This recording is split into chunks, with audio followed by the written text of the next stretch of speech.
And we'll have a report out of final action from Joe Aldridge. Okay. So for item 2.1, it was motioned by Member Paoli and seconded by Member Mattson and approved by a vote of 5-0 to approve a requested unpaid leave of absence. And for item 2.3, sorry, I have that. It was motioned by Member Paoli and seconded by Member Babcock and approved by a vote of 5-0 to approve a stipulated expulsion agreement for student number 23-06.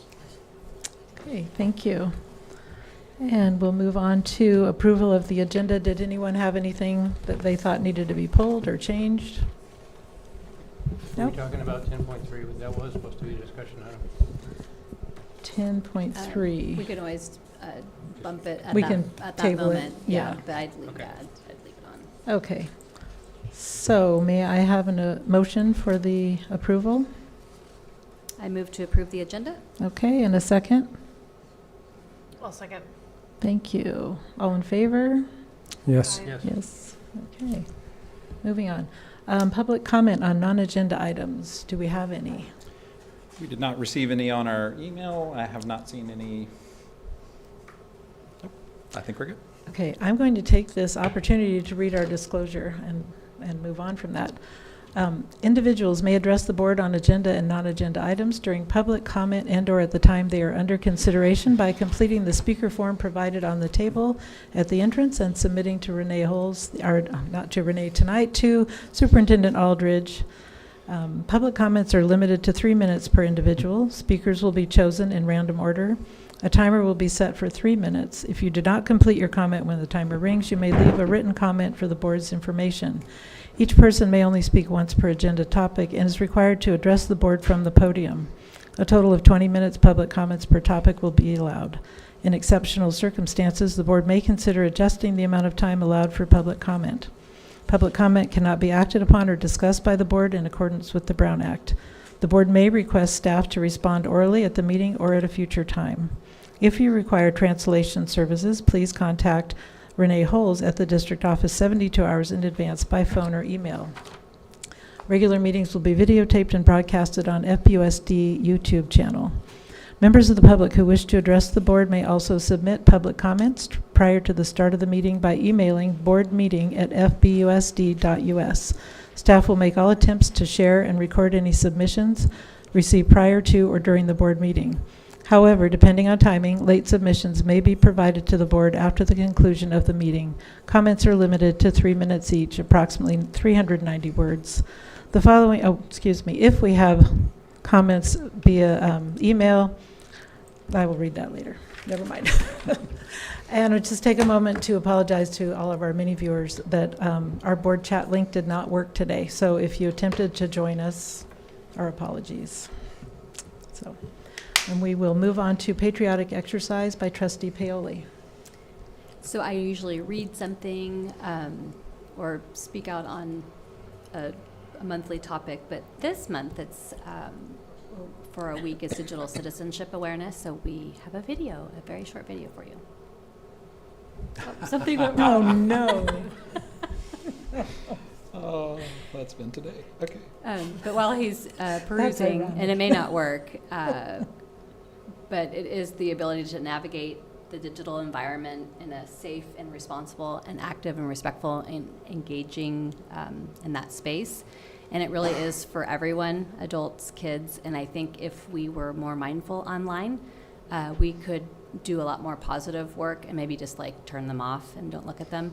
Mm-hmm. And I think the other thing is if at any age, there's a ton of stuff online of, you could do a week and you can learn by age, student, by their grade level.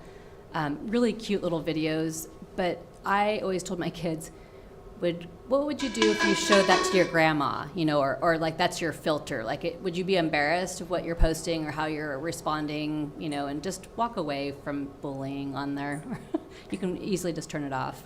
So anyway, maybe it'll work. Was it, which topic was it on? I'm sorry. The digital citizenship. Well, there should be. were, they had Oh. several. They had privacy and gosh. security, digital footprint, cyberbullying. It was just the week. Oh, but okay. That's not even what it. Oh, okay. It was I'm more sorry. generic. Yeah. I tried to go the back door into it. Actually, I emailed it, Oh, so let that's me true. look. It's so short.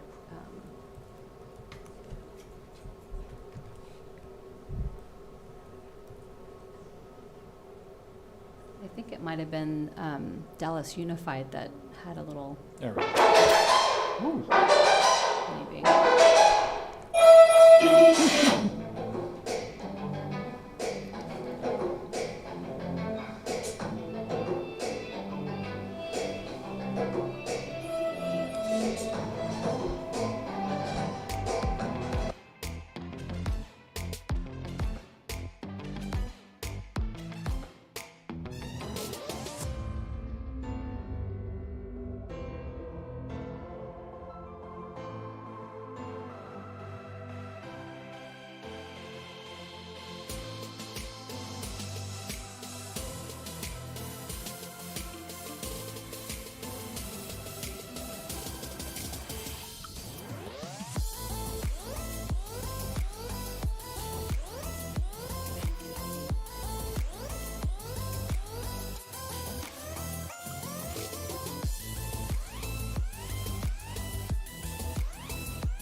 And there are some other videos for each of those topics that they talked about in there, so it's kind of cool.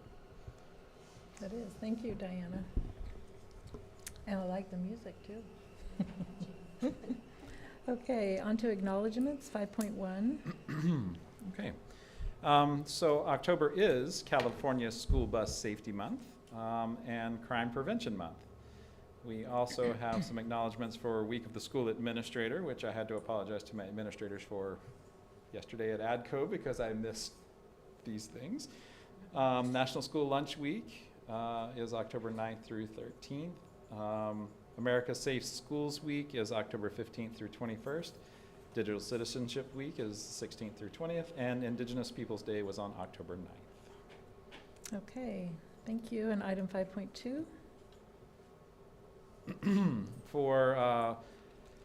We received $1,200 from Wino's Crew Motorcycle Club to support the music and art programs at both Fort Bragg Middle School and Fort Bragg High School. They also donated some musical instruments. If you go back in our business department right now, we've got a 4-drum set and a saxophone and 2 guitars and an amp. Oh, wow. So we've got, they did a really good work this year. They said their turnout was a little lighter than they normally would expect, but they really appreciate our partnership with them, and really this is something that's passionate, that some of their members are very passionate about supporting our students in. So. Very nice. Thank you. Okay, moving on to communications. Did anyone have any communications? No? I had an email from Diana Ware about the science of reading, and then Joe and I met with her, but that was it. Okay. Do we have any public comment on agenda items? None that I have received. Okay, seeing none, we'll move on to our student representative report from Lillian Bailey. Hello. So I reached out to all the schools earlier this week to just kind of get a read on what is going on. And for Redwood, this Sunday, they have the Harvest Festival coming up, which volunteers and donations are always needed. And then they have a variety of things coming up, like special sock days and a costume parade. And then next month there's Veterans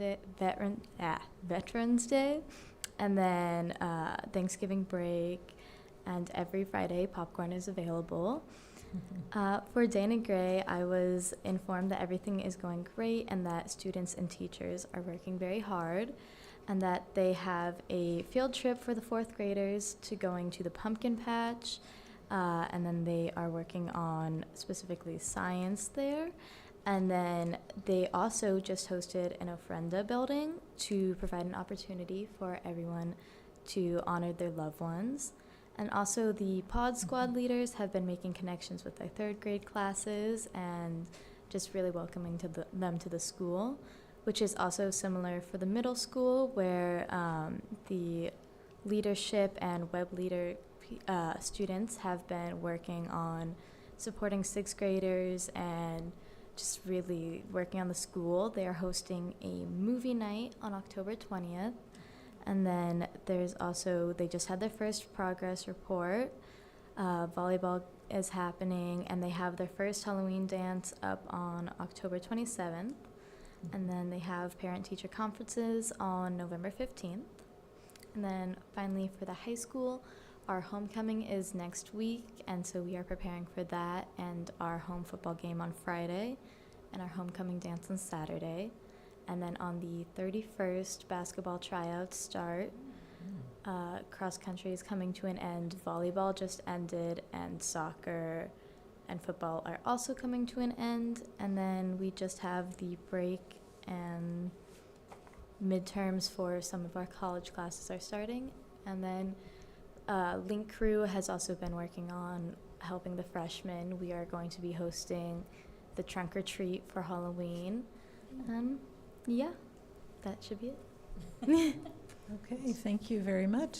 Sounds like a lot going on. Oh, yeah. I know you have a lot to do, so we'll go ahead and say goodnight. Thank you so much. Okay. And we'll move on to item 8.2, General Obligation Bond Funds Construction Project Update with Don Alameda. How about timing, huh? That perfect timing. Nice to see y'all. There's not much to present. I just got a little bit of the numbers shown there. Where we really are, we're kind of going into hibernation mode here for a little bit. We got phase 1 completed. Phase 2, increment 2 was the bus loop, which they just got the old fence off by the property line, and they put in a new fence that's kind of, east of the bus loop. So that portion of work is completed as well. We need to file a notice of completion for that piece of it, which will be coming. Probably the most activity is the non-bond project, the kind of the adjunct window project. They got the last of the window deliveries that they're going to get this soon for all but one wing. Those windows got installed. I think last week was the last of the windows.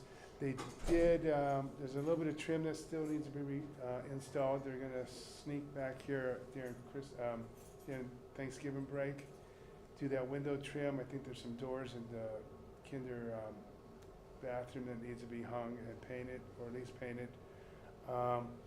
So that'll keep them here on and off a little bit, but mostly we're going into hibernation until we get phase 2 going. Where we are with phase 2 is the architect is working on it to kind of transition from schematic design to design development. It's kind of different stages, but the goal is to accelerate that and get the project into DSA by the first week of December. DSA normally takes 5-6 weeks to approve plans, and our goal is to get out the bid in February, no later than March. So we could, well, actually we don't have to bid because we have the lease back, but we need to still have finalized plans and get a finalized GMP agreement. So we could start in earnest again next summer to do the phase 2, which is the admin wing restoration and the new kindergarten building. Mhm. And then also during that summer, they'll come back and finish the last wing of the window replacement. They'll have the windows much earlier than that, but we're suspending that work until you guys are out of the building. Mhm. We only want to be so much of a bother. So We can flip through the slides, but I think I pretty much covered it. There's really no real pictures to show. I think I spoke of that already. Those are just where the dollars are landing right now for phase 1 and phase 2.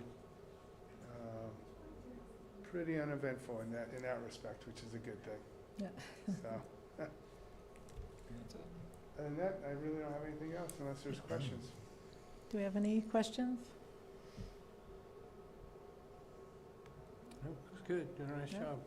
All righty, well, thank you very much. Thank you, Don. I'll see you soon. Okay. Okay, bye-bye. Thank you. Thanks, Bye. Don.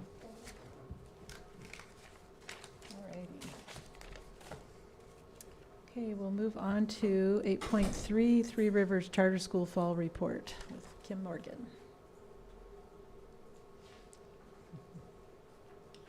Good evening. Thanks for having me. So this is our fall update. Are you controlling it, Jeff? I am. Nice, nice. Next slide, please. So I thought I'd start out with fall highlights and programs and things that are happening right now. Our meal program is off the ground. You might recall we launched it last year with free breakfast and lunch for all students. So big thanks to Harvest Market. They continue to be our lunch vendor. We're serving anywhere from 45 to 60 lunches a day, and usually 30-something breakfasts off the breakfast cart in the morning that we put together on site, packaged food and fresh fruit and vegetables, yogurt, cheese sticks, those kinds of things. There's also a peanut butter and jelly option, so it's not all Harvest Market's amazing meals. This is the teriyaki chicken, a student favorite. Next slide. We, with our Expanded Learning Opportunities funds, have revamped our after-school program, which we call TIDES, which is the Three Rivers Interactive Daily Educational Supplement. So yeah, we've been calling it TIDES 2.0. We used to have many different things happening: homework club, after-school sports, different activities, and we've put it all under the umbrella of TIDES now. And so they have a chunk of academic support, outdoor games. Our fearless leader, Miss Adams, has been infusing lots of STEAM activities and doing our after-school sports on Friday afternoons, and so that it doesn't interfere with sports in the community, because we get out at 12 o'clock on Fridays, so we do it right after school so it doesn't interfere with other practices. Right now they're doing volleyball. And free play, snacks. That's our TIDES program. We did a bunch of playground improvements over the summer and the spring, lots of help from our families, some DIY projects, tons of wood chips. It was really exciting when that truck came. Next slide. But we were able to purchase some playground equipment, a slide that the students have been asking for quite a while, and some monkey bars. Next slide. And the American Legion Riders leveraged a bunch of donations for us, Chapter 96, so I wanted to publicly say a big thank you. They funded our slide. They came to our after-school end-of-the-year barbecue in June, and that's what these photos are from. They got to speak to all the families, and we got to thank them, and we're super appreciative. Next slide. Our 5th through 8th graders on Monday are going to be attending the Pacific Environmental Education Center, PEAK, their outdoor science camp based out of McCarraker State Park, for Monday, Tuesday, Wednesday, 2 nights and 3 days. So we're super excited about that. We got a grant from the Community Foundation of Mendocino County for $12,500 to send them there. So they provide the food, and they worked with us. Usually it's schools from out of the area that come with school buses, and so we kind of work together to make a program that'll work for our families to drop them off at McCarraker, and they'll actually get picked up at Jug Handle 3 days later. So it's the dunes and the tide pools and the forest and the ecological staircase trail, and it's the first time we've done this, so we're super excited. That's happening on Monday. We just had our School Spirit Week that we have each fall, so these are some pictures from Wacky Wednesday. We had a wacky fashion show. There's class games and competitions throughout. We do it the week of fall break, so it's actually 3 days. Next slide. And one class wins the coveted Spirit Week trophy, which was the 5th and 6th graders this year. We had field day, and then there's a project-based learning component based on a theme, and this year it was ecosystems, and so the classes decorate their doors in that theme, and they're judged for points. And some other exciting things this fall, Friday electives, we're continuing with that. So our 3rd through 8th graders, each Friday, we do it in chunks. They pick an elective of their choice. Right now we're offering newspaper, student council, what else? 3 other electives, languages, and they have an electives period for 6 weeks, and then they switch. Student council is super active, led by our teacher, Mr. Lang. There's representatives from each class, and they've been given a lot of agency to decide what was happening at Spirit Week and what school events are happening. So that's been exciting. Our music program continues, the 5th through 8th graders, piano and horns and different instruments. There's field trips in the works. Our 3rd through 8th graders are all going to Santa Rosa next month to a performance at Luther Burbank. That's a science-based show, and the 7th and 8th graders are visiting the JC and Sonoma State. Mock trial, led by Mr. Lang. He's got a couple teams going. They've actually moved out to the Lions Club building and out of our little classroom, so that's happening. We still have our reading intervention program and our Osprey Bucks for PBIS. Each first Friday of the month, we have a REACH assembly where the students all come together focused on one of our REACH goals of respect, empathy, achievement, citizenship, and hard work. We have a couple winter dances planned, one for the middle school students and a family cultural potluck dance for the families. And we continue to have our student support counselor. That's a lot on one slide. We implemented Parent Square this year, which has been really great. We've got some good feedback so far, following the lead of the district, and I know I use it as a parent, and we've been digging it, and we like that it translates for families automatically. That piece is really great. So we're in our 2nd month or so of Parent Square. Here are some enrollment numbers. We are at 81. Classrooms where there are spaces, there's no one who wants in, but we have waiting lists for some of the classes that are full. Because they're multi-grade classes, we can't fill it up too much because the next year, that combination, we have to watch what it'll look like in the out years. So we are at 81. We could have 95 or so if we were at full capacity. Next slide. Some demographics. This year, 11 Fort Bragg students came to TRCS so far, and 16 went over to Fort Bragg. We have 14% of our students with disabilities. Socioeconomically disadvantaged number is 65% currently. 76 are living in Fort Bragg Unified, with 5 at Mendocino Unified. 28% identify as Hispanic Latino, 62 white, and 10% mixed multiple races. Here's our budget. Things are looking really great, even despite the lower enrollment, the COVID funds. Everything is looking like it's going to be okay for this time. These are the numbers that we'll use for our first interim coming up. Next slide. The CASP scores. Unfortunately, I made this slide presentation before the state released the beautiful bar graphs that came out like 2 days ago. So here's one bit. Definitely room for improvement. The teachers and I have been taking deep dives into specific grade levels, specific topics, and things we could do about that. The next slide shows the ELA scores who was meeting or exceeding standards. And so, for example, in grade 4, that's the grade 4 cohort, and the light blue on the left is that exact cohort last year. And something that's, with us, a couple students really makes the bar graph move one in other directions. So we take it with a grain of salt, but one benefit is that we can really drill down and see which individual students need more supports to go either way. And the next slide are the math scores. I know it's hard to read. The next slide shows the math scores.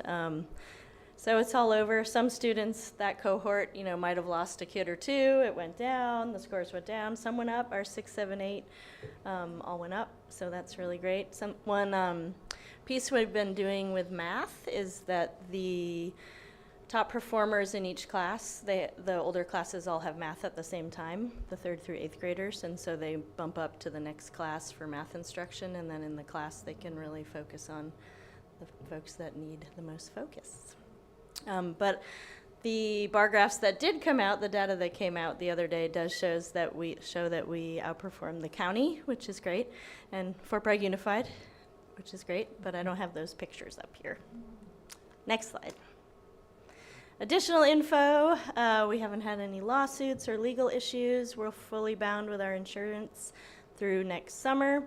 We have not had any suspensions or expulsions in the last year or so far this year. Our lease with Mendocino College is signed until June 30th of 2028 with 2-year renewal options. And we too are embarking on our facilities improvement project that we have been working towards for some time now and looking at starting perhaps spring break with some pieces, but probably first thing in June. And I do believe that is all. Does anyone have any questions or comments? Any questions? I don't mean to beat a dead horse, but looking at the demographics, what are some recruitment strategies to get the EL and Latino population up? One to big one represent was our- the implementation of Parent Square. Because of the translation capabilities, we thought that investment would help with that, but we won't know really because it was 2 months ago. And another piece, our board just formed a community outreach committee, and we're seeing with our lower enrollment, it's important to get the word out to everyone who we are and what we're doing. And we do have free meals, and we do have aftercare, and we do have a lot to offer everyone. So just more community outreach to everyone as a whole is going to be one of our strategies moving forward. Thanks. My only question was your curriculum or textbook instructional material. Are you working on any adoptions upcoming, or which? We are piloting the Big Ideas Math. I think I shared that in the spring. So we purchased for 5th through 8th grade the Big Ideas Math curriculum. And then what do you use for science? It took us a long time, and We're still working on the elementary piece. We're doing Mystery Science, which we love, but it's not on the list, unfortunately. And we use Science Dimensions for the 5th through 8th graders. I believe it is Houghton Mifflin. It's one of the big companies. Yeah. Okay, anybody else? Well, thank you, Kim. Thank Appreciate you. it. And it was, Some fun things, Joe yeah. and I went to the meeting last month, and Roger has joined their board, so Yes. that was neat to see full circle coming back. So. Yeah, he got voted in last night. It's official. Oh, it's already been, time flies. Oh, okay, moving on, 8.4.2, the first benchmark for Redwood and Dana Gray Elementary Schools. We missed 8.4.1. Did I, oh geez. So I am so very sorry, because it's right there, Redwood. Redwood Elementary highlights first, thank you. Sorry about that.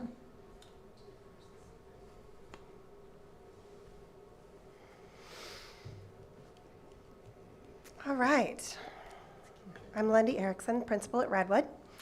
It was really fun doing this, looking back at all the photos that I've taken so far this year, so I really had a great time doing it.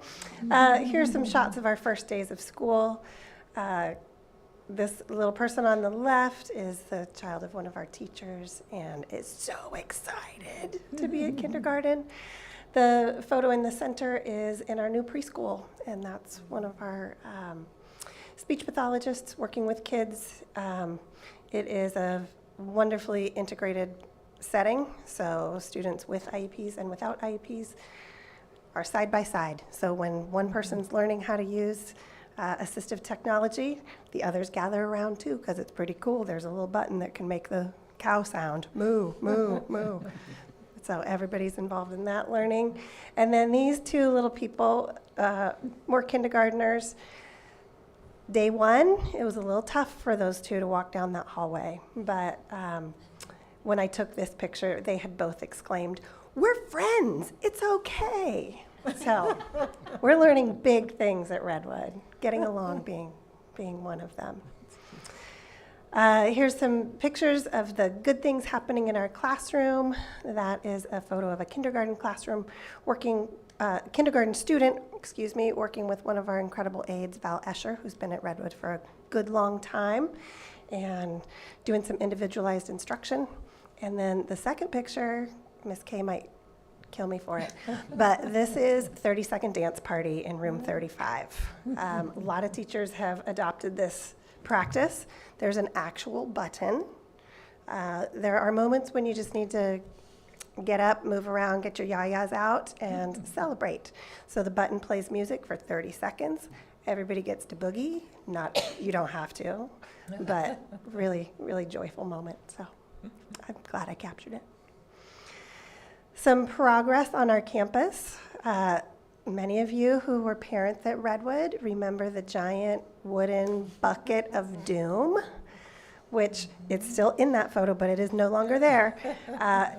Typically, it would be full to the brim with jackets that may or may not be moldy, because when they pile on top of each other after we bring them in after the rain, they get gross.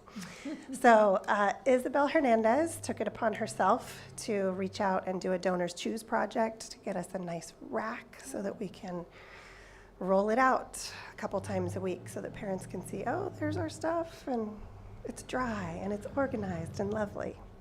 And then the second photo, all of our first grades chose to use some of their funds to purchase rugs. We spend a lot of time on the floor in first grade, and this was a great purchase that they're using many, many times a day. So there's room 44 enjoying that new purchase. Lots of our classrooms are developing outdoor learning spaces. This was Mrs. Daniels' class. That is an indoor-outdoor rug, the black and white one. Students have individual mats. They're doing their own thing with the supervision of a teacher, sometimes as close as this, but the kids are visible from inside the classroom, so if teachers are doing centers, they can still supervise kids. And the second activity that I really enjoyed seeing on the patio is the sandbox, which is great sensory feedback, exploratory play, but these kids are also searching for letters. So Angie has taken rocks, painted letters on them, buried them in the sand, and the kids are searching for them, and then they were spontaneously saying, oh, what can we spell with these? So I thought it was a great example of how play and learning go hand in hand. The outdoor classroom space is possible and more possible this year thanks to our Buildings and Grounds Department, who took time to enclose all of those patios fully. One of the tricky things that we've experienced is brand new kindergarten students are lured to the playground, and without that just visual and physical barrier of a fence, some of them had trouble staying where they're supposed to, and we have this many kindergartners knocking on so much wood that are running off, and they're staying inside their classrooms, and including that outdoor space that teachers have created. We are a big team at Redwood, but we really celebrate our small victories. I recently provided all classrooms with a safety vest, so all teachers have the opportunity to nominate somebody who can assist with yard duty on a daily basis. Kids come out. This is my friend Santi. He's got his pen, he's got his kachas, he's got a few Band-Aids in case anybody gets a boo-boo. And it's helping increase those positive interactions with students. And the kids really enjoy it. The photo in the center, This is a milestone moment. That was the first day that she opened her milk by herself. Really exciting, and she asked me to take her photo, and there's only one answer. And there's another little person who is thinking about his career. He really is interested in exploring art and loves his time with Jody working on painting, which is also a great incentive for him. We had Crazy Hair Day at the end of September. We have Crazy Sock Day coming up at the end of October. And these are some choice selections. This little guy, I think it was the solar system in his hair. The young lady on the right, it was everything all at once. And then the center, I want to give a shout out to our Flockworks team and Melissa Piori, who is working at Redwood, I think 4 hours, either 4 or 5 hours a day, providing art support in the classroom. One of the things that teachers requested of her was to provide art opportunities within the class that would allow all kids to participate in the school spirit days. So Flockworks brought those headbands, and kids could add whatever they wanted to the headband to make their hair crazy on Crazy Hair Day. It's really important to us that all kids who want to participate don't have any barriers, so we help them get there. Some inside recess fun. We've been lucky enough to have a little rainy weather. On the left, I was served a delicious meal in one of our classrooms. The child has their hand on a book there, and they were using that as a menu, and they were practicing their book handling skills, turning the pages, identifying what was available. I got to place my order, and it was absolutely delicious. And then some other students here in a first grade class exploring with materials. Again, our play is learning, and our learning is play. So they're having fun learning how things go together. We do social emotional learning every day at Redwood. Jody is pictured there on the far left. Sometimes students can be reluctant to speak, to share their ideas, to respond, so we are creative and we use things like puppets and silly voices to help them engage and participate. There's our TK students in the center listening to a lesson from their teacher, Miss Munoz, and a second grade class who is using technology. The teacher's playing a story about, it's called A Little Spot of Kindness, stopping periodically, having conversations. So it looks different each day, but we are really focused on social emotional learning.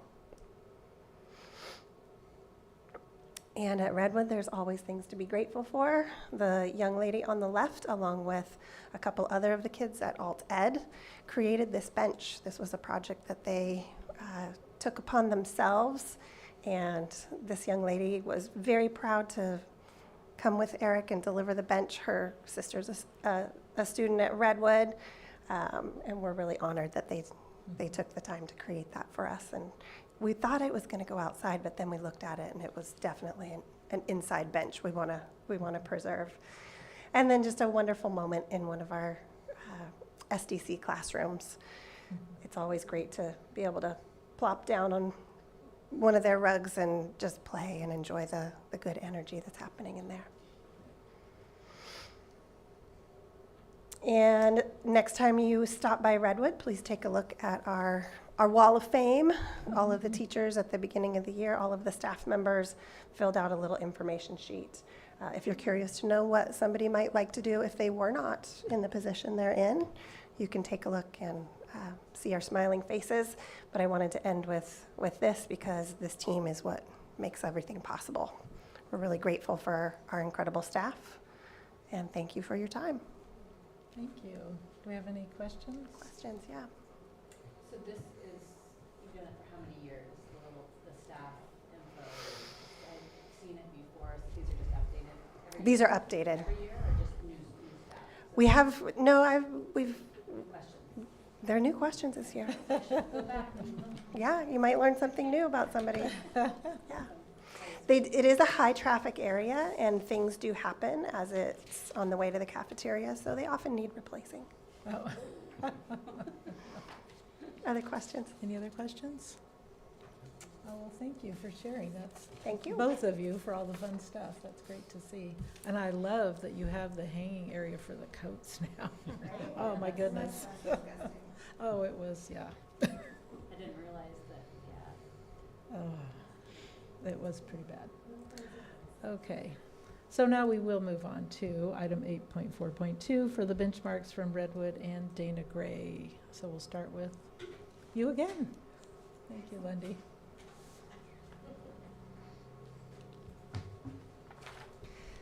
All right. I'm not going to go through the report because I trust that you read it. And in the interest of being short and sweet, I'm just going to give you the overview. So teachers and our grade level teams, we meet each Wednesday. We work on planning. Teachers and teams are going to continue working to develop creative and hands-on lessons to help students stay engaged and learn the grade level content. We are going to spend some time this year exploring assessment alternatives to iReady. There are some unique challenges for the primary grades, particularly kindergarten and first, when we're asking our tiniest people to show their learning on a computer that may or may not be easy for them to engage with, manipulate, and input accurate information about what they know. So I'm going to be working with my teacher teams and thinking about other creative ways that we could share with each other and with you about the progress that students are making. This fall, we started using Dibbles, which is a universal screener for literacy skills. So that's one of the options, but I'll report back on that when I have more information. We definitely want to make sure that the tools that we're using to evaluate student learning accurately reflect what our kids know and their progress over time. Teachers are using the UFly curriculum. This is something that our kindergarten team piloted last year. UFly is,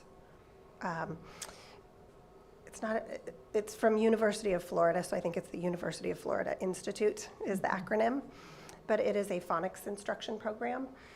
We're continuing to use Benchmark Advance, but the phonics program, the phonics component of that program, we didn't feel was adequately meeting our students' needs. So we're making a little shift there, particularly with science of reading in mind. And we're seeing some really good results. I got a lovely text from a teacher who sent me a picture of a little person who experienced some success that has been a real struggle previously. So using that concrete and systematic instruction, I'm looking forward to seeing the results that we get from that. We're going to continue working with Kelly Smith to improve teaching strategies.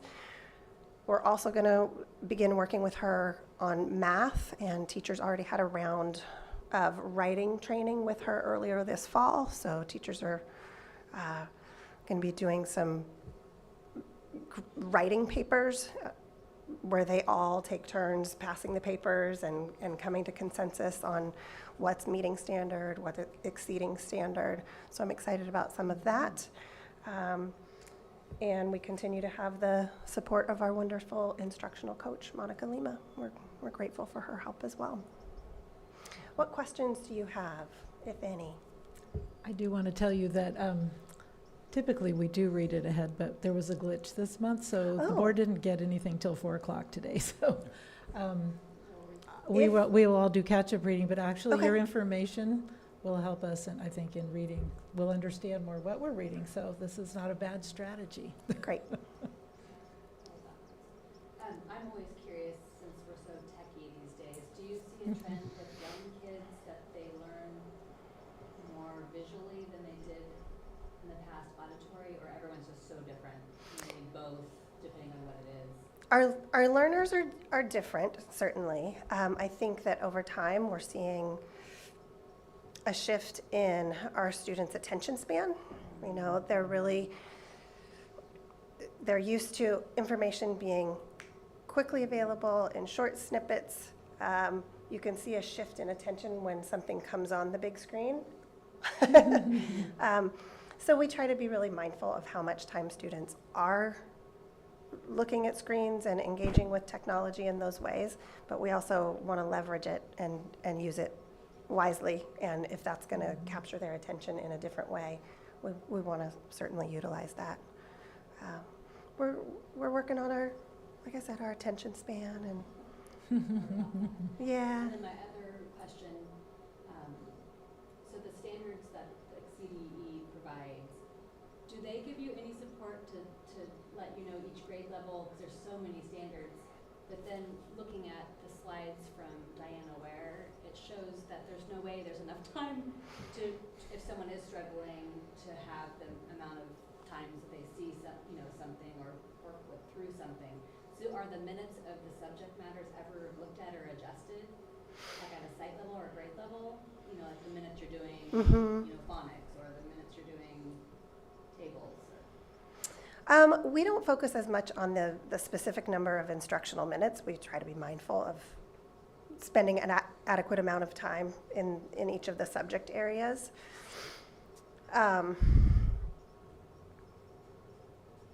lost my train of thought. Well, it's kind of a convoluted question. There is no way that we could dive into all of the Common Core state standards in depth and do them all justice and report back on how our students are progressing in each standard. So we've made some decisions as a team with the support of Kelly Smith. So for example, with all of those ELA standards, we've developed 10 focus standards per grade level for each. So each team, we've narrowed it down. Which are the most essential? And the curriculum companies, they have to prove, in order to get on the list, that they're adequately covering those standards. Teachers take time to carefully evaluate the lesson plans where all of those standards are indicated, pick and choose, okay, which lessons match up with our focus standards. And as we're developing these action plans, it's not a brilliant term, but it's accurate. We've developed our focus standards. So of those, that small one, which ones are the ones that are critical? And so first grade says, okay, second grade, what do you really want your kids to be strong in coming up from first grade? And we create those focus, so that with the myriad of standards that are out there, and we try to give kids access to all of that content. Which ones are we really going to spend substantial time on? Worry about, 'cause there's too many.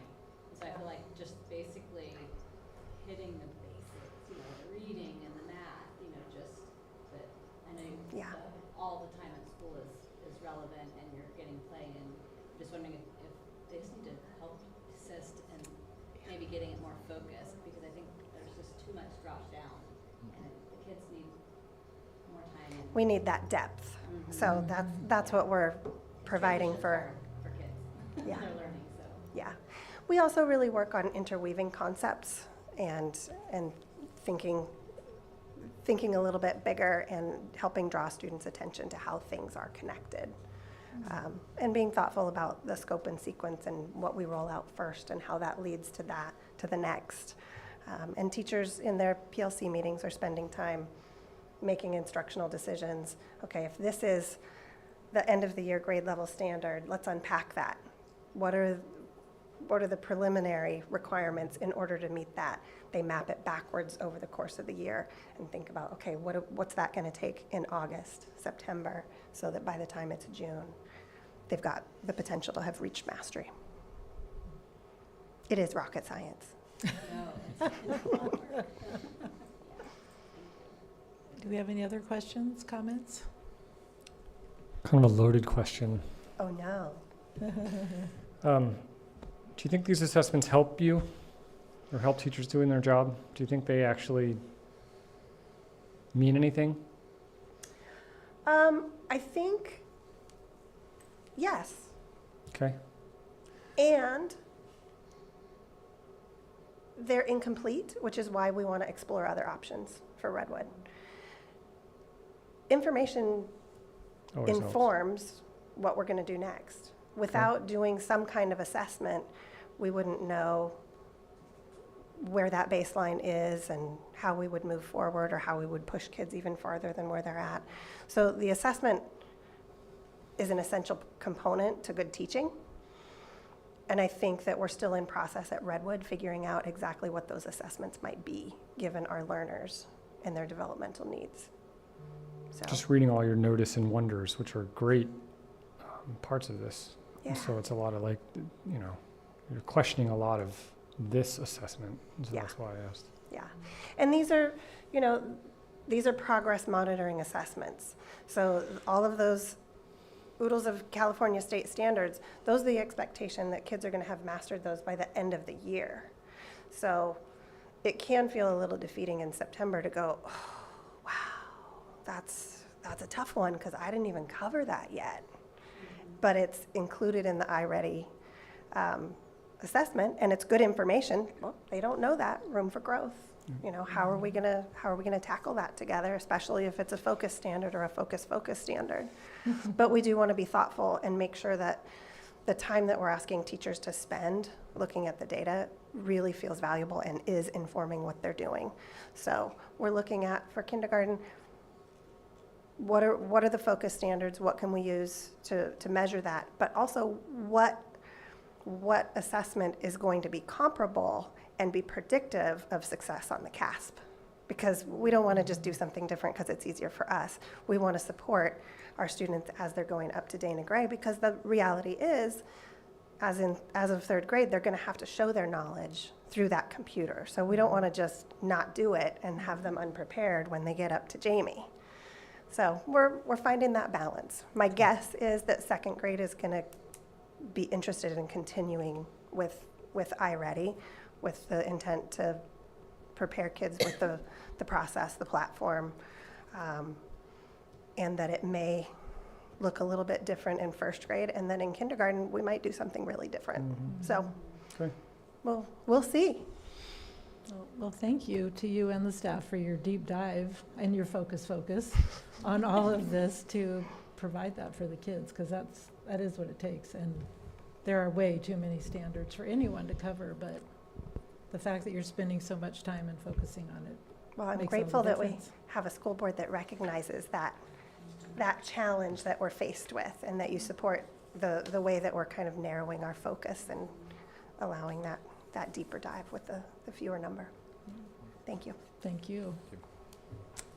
Okay, and Ms. Alexander with Dana Gray. And Diana, I got a note, no one, folks online can't hear what you're, so I don't know if I don't moving. know, I think think it might be her is mic. dead.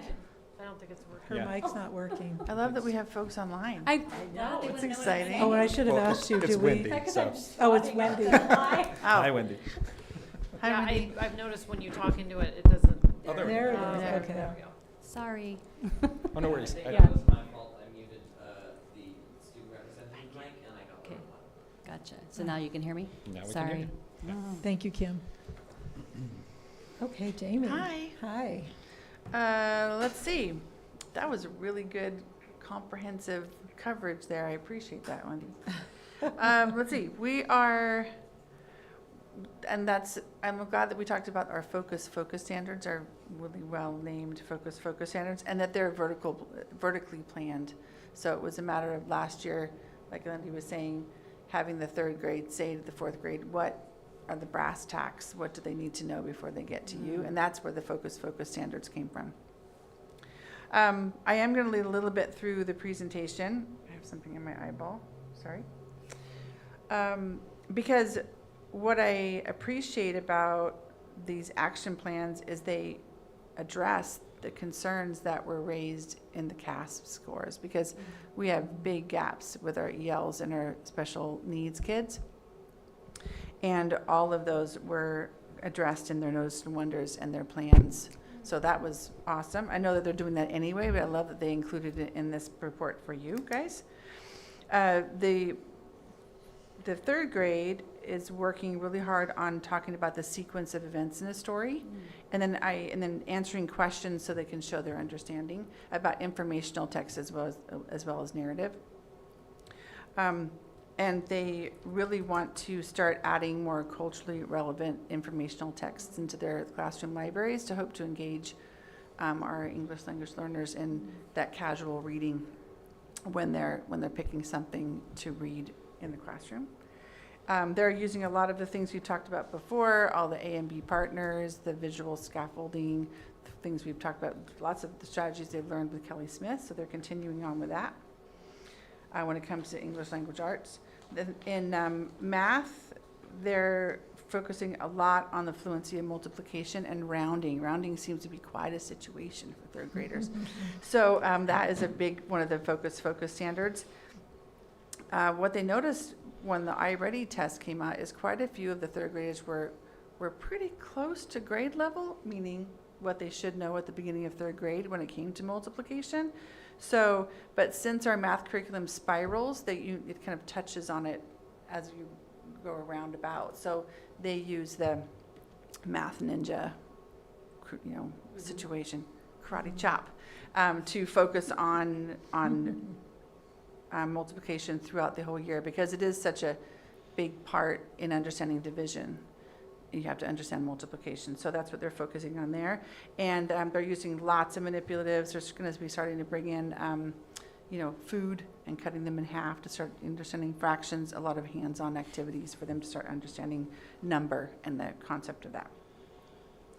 Fourth grade is talking a lot about inferences and using details and noticing them in the story.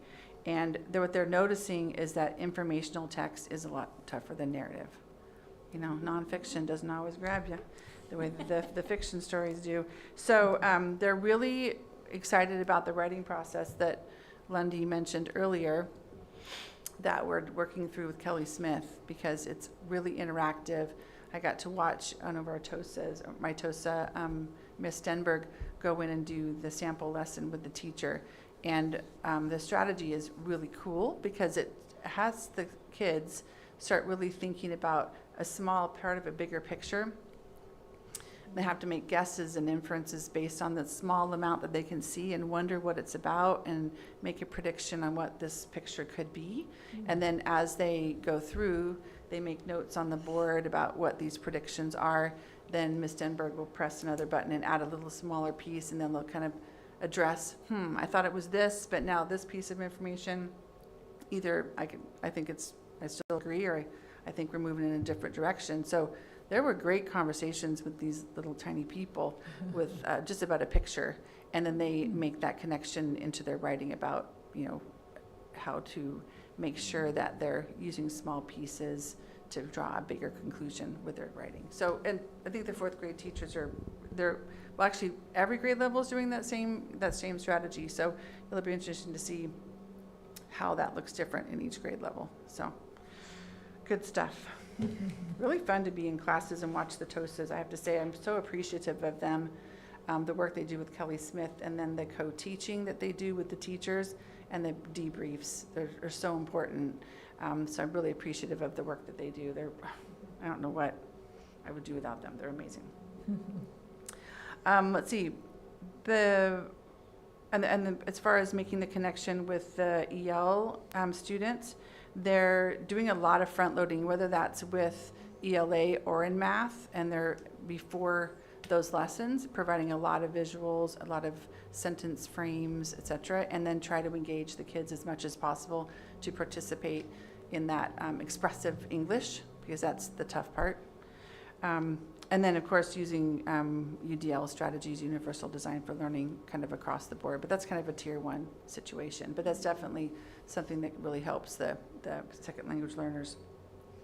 As far as math, they're working on understanding fractions, and they're really also putting the food to, slicing that orange in half and really making it more conceptual, because they're talking about addition of subtraction of fractions, as in joining and separating parts of the whole, which sounds like a whole bunch of words, but it's really about looking at a picture of a fraction and using either putting parts of a fraction together to make a whole piece of an orange, or separating them apart. And the drawing and the pictures that they're using are really, really making it as well as the manipulatives, but more of the visual learning. I think we talked earlier about, do we think that kids are more visual learners now? And I think that attention span is definitely something we're dealing with. But I think that those visual representations of those concepts, that they're rough, man. So if you can draw a picture of it and label it, it just really makes it a lot more concrete for them.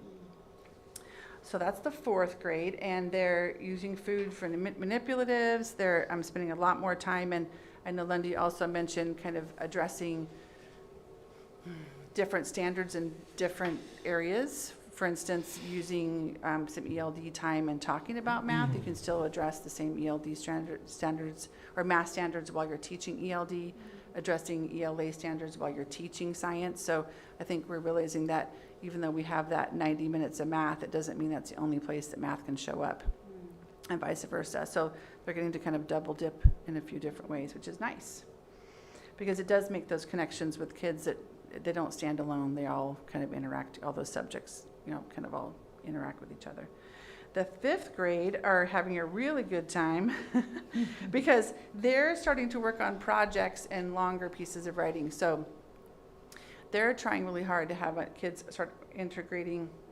There's a fly again. Hitting everyone. Getting information from several different areas and putting them together to create about the same subject, to create a project or a paper. In practice, to prepare them for middle school and those kind of larger projects. So they're, one of the things they're doing to help the kids is narrowing down the amount of choices they have to pick from, instead of saying you can write about anything you want.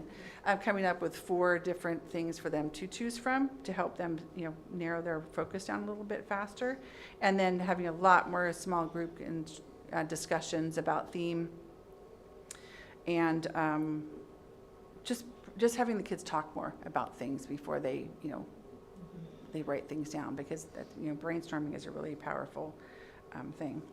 Math, 5th grade math are also working on fractions, working on multiplication, division, and fractions, working on whole digit multiplication. And it's interesting because one of their notice and wonders is that they feel like, as we said before, the mastery of multiplication helps them with division and fractions, and they're not seeing we've got the 3rd grade math ninjas, and then 5th grade, not so much.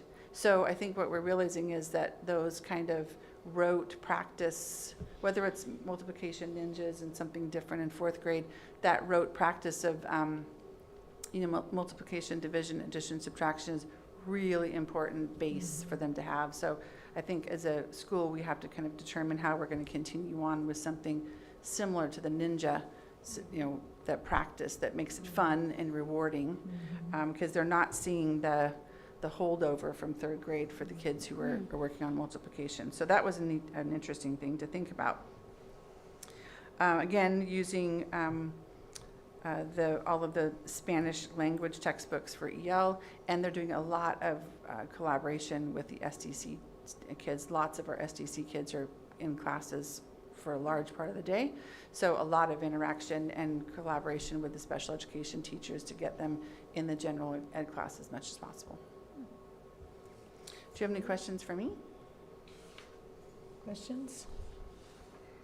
I just have it clarifying. So you were saying that there was success in the Math Ninja in 3rd grade, but if you were to take that same group in 5th grade, they've lost some of their fun facts of math? And granted, this is only my 2nd year, so I'm not sure how this year's 5th graders did in the Math Ninja program, but this will be the 4th year that Math Ninjas have been happening. So it'll be interesting to see the number of 3rd graders last year who were Math Ninjas, how they do in the multiplication department in 5th grade. Right.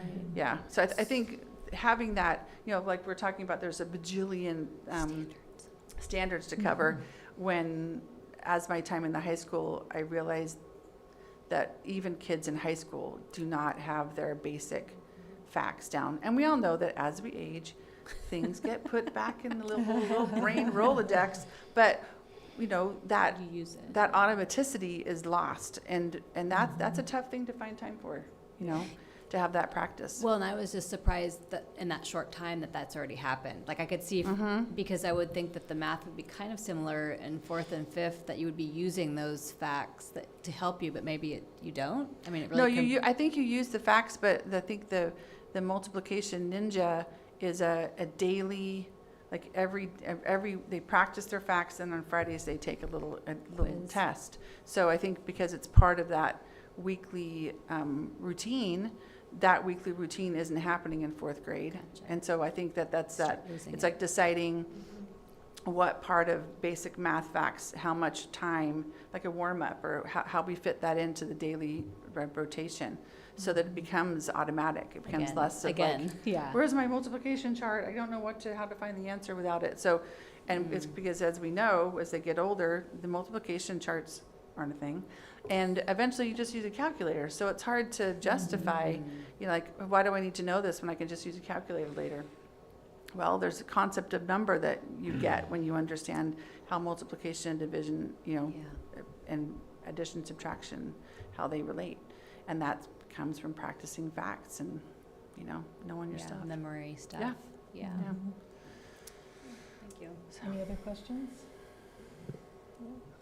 Well, thank you. And Thank thank you. you for using the manipulatives. I love that. For the Right? fractions, having taught culinary arts Yeah, and, you know, cooking. 2/3 of the kids couldn't do fractions. And Mm-hmm. you start them young like that, cutting up an apple or Mm-hmm.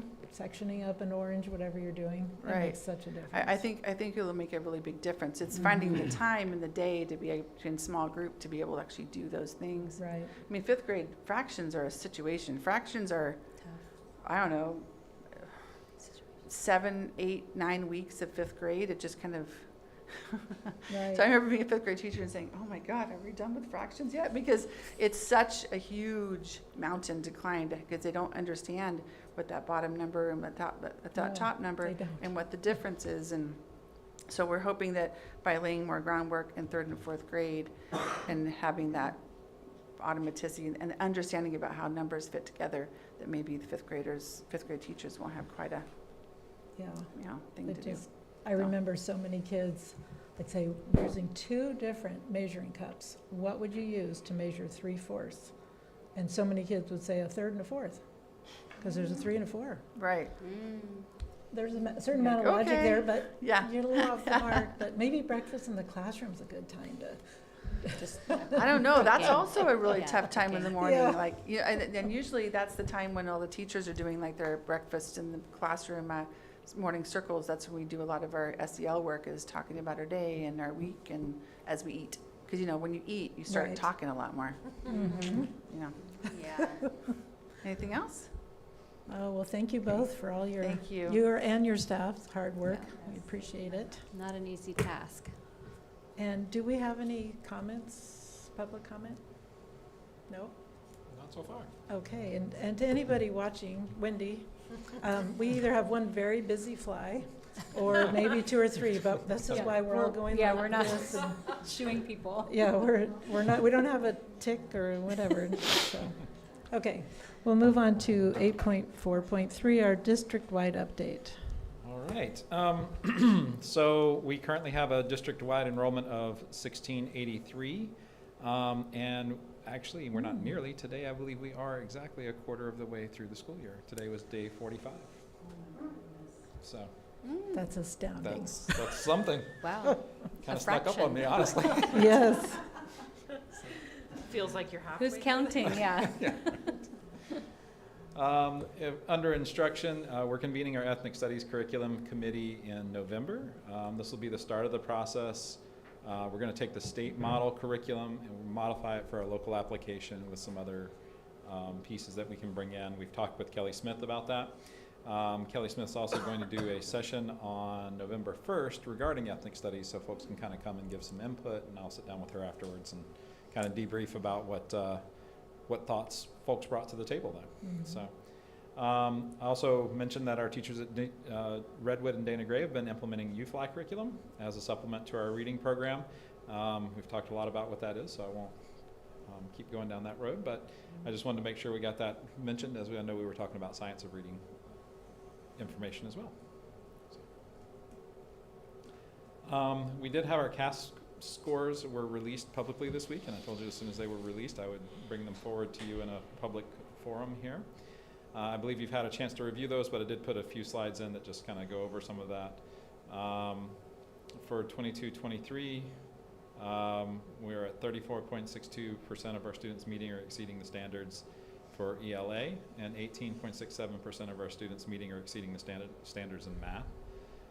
For comparison, I put in last year's results, and you can see that we're fairly flat, but with a little bit of ground lost actually in ELA. That's really statewide. There was, I think, a little over a 0.5% decline in ELA, and in math there was a moderate increase of like maybe 1%, 1.5%, something like that. So I would say that that statewide, I'm wondering about if we're going to start talking about a better way to assess kids, much as what we're talking about this evening. I've heard some rumblings about that because I think that this is an imperfect measure, and then after kids have went through COVID and the online learning, they've seen better ways to show their learning online, and they get behind the monitor in that test, and I think that we're losing some interest, because when we were looking at specific students, say at the middle school, in performance in math, there were students who were acing it, knocking it out of the park when it came to in-class assessments, and then were in the standard not met level when it came to their performance, because I think they didn't see the importance and didn't really connect this to their learning in quite the same way. So, in looking at our English learners, we had 6.7% of our students meeting or exceeding the standard in ELA, and 4.64% in mathematics. That's definitely an area that I know we heard in our data presentations is an area of concern that we're really trying to focus on. I've been meeting also with, particularly with our middle and high school.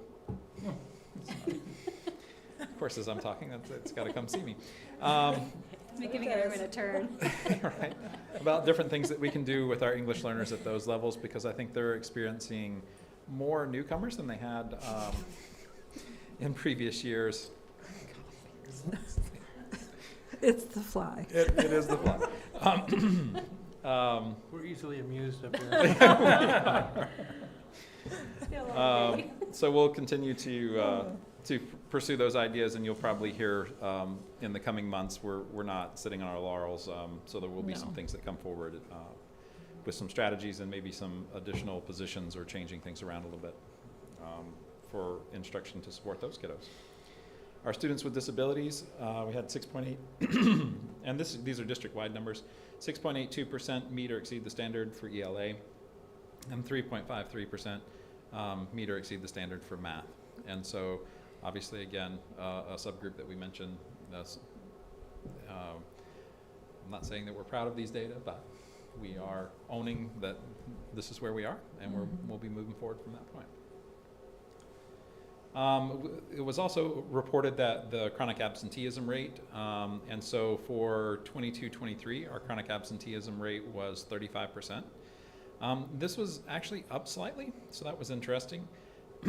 But I did look, they released another report this year. It's the reason or the absence reason report. And so 68.4% of our absences were excused. So our parents are doing a good job, and our offices are doing a really good job of reaching out to parents and finding out what's going on with that. I think that also speaks a lot to how many were medical reasons to be out, required because of COVID or because of RSV hit us really hard last fall at both of our elementary schools. And so that particular rate was much higher for excused absences in our district than it was at the county and state level, by about 15 points at the state level. So that was just an interesting thought to me, is that at least we're having better communication about why our students are out. And that means ultimately our data is a little cleaner, and we understand a little bit more about what's going on. So, It might even factor in that going to the doctor is oftentimes over the hill. It We is. can't, we don't have providers in town, and so it just seems like we're required to drive, so you do miss a day, and you can't Do. pick the day, you know, you don't have that, so that's probably part of it too. I did go ahead and pull our year-to-date chronic absenteeism by site and by the district. Redwood always has, with the new kiddos coming in, there's all sorts of Could fun you go to things the that podium and do that, please? that they exchange. So that's not an unusual, I think if you look at any district, you're going to see that. But this is, and this is raw data also from Aries, so, you know, there'll be some adjustments to that. But this is kind of where we sit. And these are students that would be considered chronically absent today. So they've missed more than 4.5 days of school so far this year. So hopefully we see those numbers. They could technically go down because we're not talking about kids that have missed 18 days as of this point. So we see that across the board. That's hopefully if they stayed at that level, we would be in much better position. We'd be pretty close to state average at this point. So, district-wide, our chronic absenteeism is about 18%. So we have 301 students who've missed 4.5 days or more. So. Well, do you think that has to do with, one, the uptick in COVID that happened just, I mean, it's been, what, about a month or so? Yeah. And then parents keeping kids home a little more readily than they used to? I think that's part of it. You know, I think there's a lot of different reasons, but we see illness being probably the number one thing that's folks are just a little more cautious around that, I think, in a lot of situations. And we as a school, if we're not sure, we tend to send folks home now. Right. Just as a precaution, especially in the younger grades. And so the 4.5 days is excused or unexcused? Yeah, Yeah, it doesn't, it any doesn't reason. Yeah. Yeah, any absence. Yeah, So. it's not terrible. That's 10%, I mean, if it's 45 days, that's 10% of the school year. Yeah. When you look at it that way, it's like, Yeah. Yeah, that would be almost a week of instruction out of the 9 weeks of instruction that we have. So. that's rough. But over, We're following up. Principals are Yep. yeah. phoning parents. Sorry, Joe, not my report. No, please, it's not a word. Our principals are following up, our staff, like I say, they're doing a really great job at the sites of following up on these situations. I mean, and I think so much so that we had our first SARB was scheduled for the beginning of this month, and we really just didn't have anybody who was there yet. You know, the principals felt like they were working with families at that point and really engaging with them, so they didn't need to refer to SARB yet. Right. We'll see as the year moves on, we have those one or two kids that unfortunately we have to go there, but I think that's a testament to say that we were, you know, month and a half into school and that we didn't have any of those worries just yet. I think each year will get better because I think people I do are too. just more cautious. I mean, Mhm. before, literally, my kids did not stay home unless they were dying. Mhm. But now that's just not the case. It's Right. not with us coming to school, going to work, or kids going to Mhm. school. It's just a different world that we're in. So is. Yeah. hopefully we'll go back to. Well, in school anxiety, I've been reading about that that is just rampant, that kids, I don't know if it was COVID or the world we live in today, what it is, but it has become a huge, huge issue. Really I'm has. sure it's here too. Moving on to some other things as far as facilities, we talked about the windows being installed. They look really nice. So if you have a chance, take a look at let's see, it was the 30 and 40 wing. Yes. So if you go down either of those wings, you can see kind of what they're looking like. They're going to come back and do the trim work and paint things and whatnot. But we're almost like, you know, the redwood looks really good. Why don't you just leave the redwood, not paint it? Or, you know, seal it and Seal it, yeah. and just be done. So that may be something we convince them about. I'm not sure. If you've been to any of the sites, it was very evident at Redwood because it's in the parking lot, but we had the concrete pads have been poured for our new freezers. So we're getting new walk-in freezers at each of the comprehensive sites. We don't have a date for when the freezers will arrive and get installed, but the groundwork has been laid. In fiscal, October 31st will mark the end of the accounting period for our first interim that you'll get the report on in December. Other than that, it's kind of their quiet time where they're finally have everything wrapped up from last year, and working on a lot of reporting because it's, on the federal reporting cycle, September 30th is the end of that year, and so that's when all of those reports become due in October. So as far as good news, I know that you all are aware, but I wanted to put out in a public space that Pilar Gray will be honored for her work next week supporting our child nutrition services. She's going to Palm Springs and will receive the California Food for California Kids Leadership and Innovation Award. So I'm very proud of her for that. I think there are only 2 or 3 people in the state receiving this award. So she's... Oh, way to go. Is anyone going with her? I wished that I could because of our Monday hearing that we have, unfortunately. It'd be nice to have someone there to support her. But Yes. Yeah. please As soon as I heard, I was give like, her our best. can I? And unfortunately, Yeah. Okay. couldn't get down there in time. So Yeah. 'cause it'll be Tuesday morning that she's being recognized. And I was like, No, wouldn't, nope, wouldn't happen. that just won't work. I also today had the opportunity to attend the Coast Center College Day for Mendocino College. We had about 80 students from the high school and alternative ed in attendance. They really targeted our freshmen trying to get over there from the high school, and then from Alt Ed it was all of the high school students had the opportunity to come.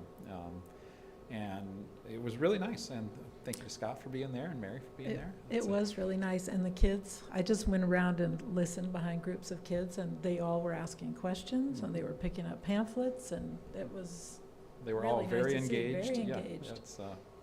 it was a lovely day out there, and it was great weather too. It Yeah, worked no, out it really was nicely. perfect. So, And Scott had candy. and that wraps up my part of Okay, the report. thank you. Any questions, comments, although we there already any did more some? Talk, or we're talking about putting standby generators that could run the food service in case of a disaster or something like that? Yes. So the city has applied for a grant about resiliency, and we're a part of that, was wrapped into that. So they were working on getting quotes, but the city's taking care of working on that piece for us. And they said that if the resiliency grant doesn't come through, they think they've got another that might still support that for us.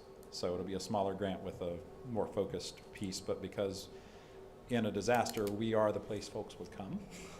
How many sites would it be? All? It'd be all the sites. All sites? Yeah, so some kind of standby generator. I think we went pretty big with it. I think we did like a 45, 50K, I would think. yeah, for those sites, and said, well, if we're gonna get a grant and it's gonna cover it, then might as well get something that's really gonna actually do what it needs to Do do. the job, yeah. So, Great. Anyone else? Thank you, and again, big congratulations to Pilar. yes. That was, all of her hard work is paying off for her and It us, of is. course. And do we have a report from the CSEA? No, I did not receive a report from CSEA. Okay, and 8.6 FBDTA, a I report? did not. No, okay. Before we go forward, I just want to ask you, Kathy, you doing? I'm gonna stay We're till good, the okay. action items are over. Okay. We'll move on to the approval of the consent items. Consent calendar is provided for agenda items that are routine or non-controversial. And Vice President, sorry, that was a slippy. Snyder, do you want to read those? Sure. Item 9.1, warrants. Excuse me. 9.2, minutes from the September 14th regular meeting. 9.3, personnel action report. 9.4, contracts. And 9.5, quarterly uniform complaints procedure reporting from 2023-24 first quarter. Thank you. And do we have any questions or comments? I have a question on 9.5. Okay. The box right above your signature is all empty. We talked about that in your office the other day. Yes. Does that just represent all zeros? Yes. Okay. But we'll submit one with that has all the zeros on it, so. Okay, anyone else? No? May I have a motion? Make a motion, we approve the consent calendar? Thank you. And a second? I'll second. Thank you. All in favor? Yes. Yes. Yes, sorry. Oh, yes, and me, okay. All righty, thank you. Move on to our board action items. Item 10.1, the academic calendar for 2024-25. All right. So I think you've seen this calendar a few times now, and this was the draft 2 that we talked about that moved the Juneteenth holiday to the actual date of Juneteenth on the 19th there. Other than that, it's pretty much the same one that you've seen a couple times now. Yep. So. And our snow day in March. Yes. Okay, great. Do we have any questions or comments on this? I know we've seen it a couple of times. Yeah, just wanted to know if there were any comments from staff, or they've been No, provided an I think opportunity? the only questions I got was what was the difference between draft 1 and draft 2. So It was very subtle. it was very subtle. So other than that, folks were happy that we were moving back to a Wednesday start. That was Okay, probably the the big- biggest the big piece of perk. feedback. Okay. Yeah. So please don't start on a Tuesday again. So Okay, anyone else? Okay, may I have a motion? I move to approve the academic calendar for 2024-25. Thank you. And a second? I'll second. Thank you. And roll call, please. Trustee Schneider, Yes. Trustee Paoli, Yes. Trustee Babcock, Yes. Trustee Makala, Yes, and Trustee Mattson. Yes. Motion carries. thank you. Okay, 10.2, 2023 Organizational Board of Trustees meeting. We're moving, I'll let you describe, go ahead. Yeah, so I knew that we had it scheduled for December 14th is what is on our current schedule, and it takes board action to change a regular board meeting, and it has to be done at a regular board meeting, so meeting all of those. And I think the suggested date was the 11th, am I correct? Monday, the 11th, yeah. Okay. And so that would just take action by the board. Okay, and we're done discussing questions? Yep, because we talked about this. Okay, may I have a motion? I move to approve the organizational meeting in December to change to December 11th. Oh, thank you. And a second? I'll second. Okay, roll call, please. Let's see, Trustee Paoli, Yes. Trustee Mattson, Yes. Trustee Babcock, Yes. Trustee Schneider, Yes. and President Makla. Yes. Okay, motion carries. Okay, thank you. Okay, so this is the one, 10.3. We talked about this actually being on discussion this month instead, so how do we, if we want to, we can talk about it We and can then talk about table it? Yes. Yes, okay, so it's the Board Bylaw 9250, remuneration, I cannot say that word, I'm sorry, reimbursement and other benefits. All right, so I did a little bit of research, reaching out and talking to fellow superintendents in the area, and just went onto some websites as well. I looked at 12 different districts in our area, some within our county, most within our county, but also some similar sized districts that are kind of in some other places. So just so you had some information. We've got 4 out of the 12 provide stipend for board members. Of those 4, 3 also provide health benefits with the stipend, and only 1 district provided only a stipend and no health benefits. 4 districts provided neither health nor stipend, and then the remaining districts provided health benefits only. So out of that, 7 out of 12 provide health benefits, and 4 out of 12 provide a stipend. And when you say provide health benefits, is that 100% or just with you pay a portion of the Pay the premium? portion. The same as staff? The same as, Okay. yeah, similar to what our current policy is. Okay, So, thank you.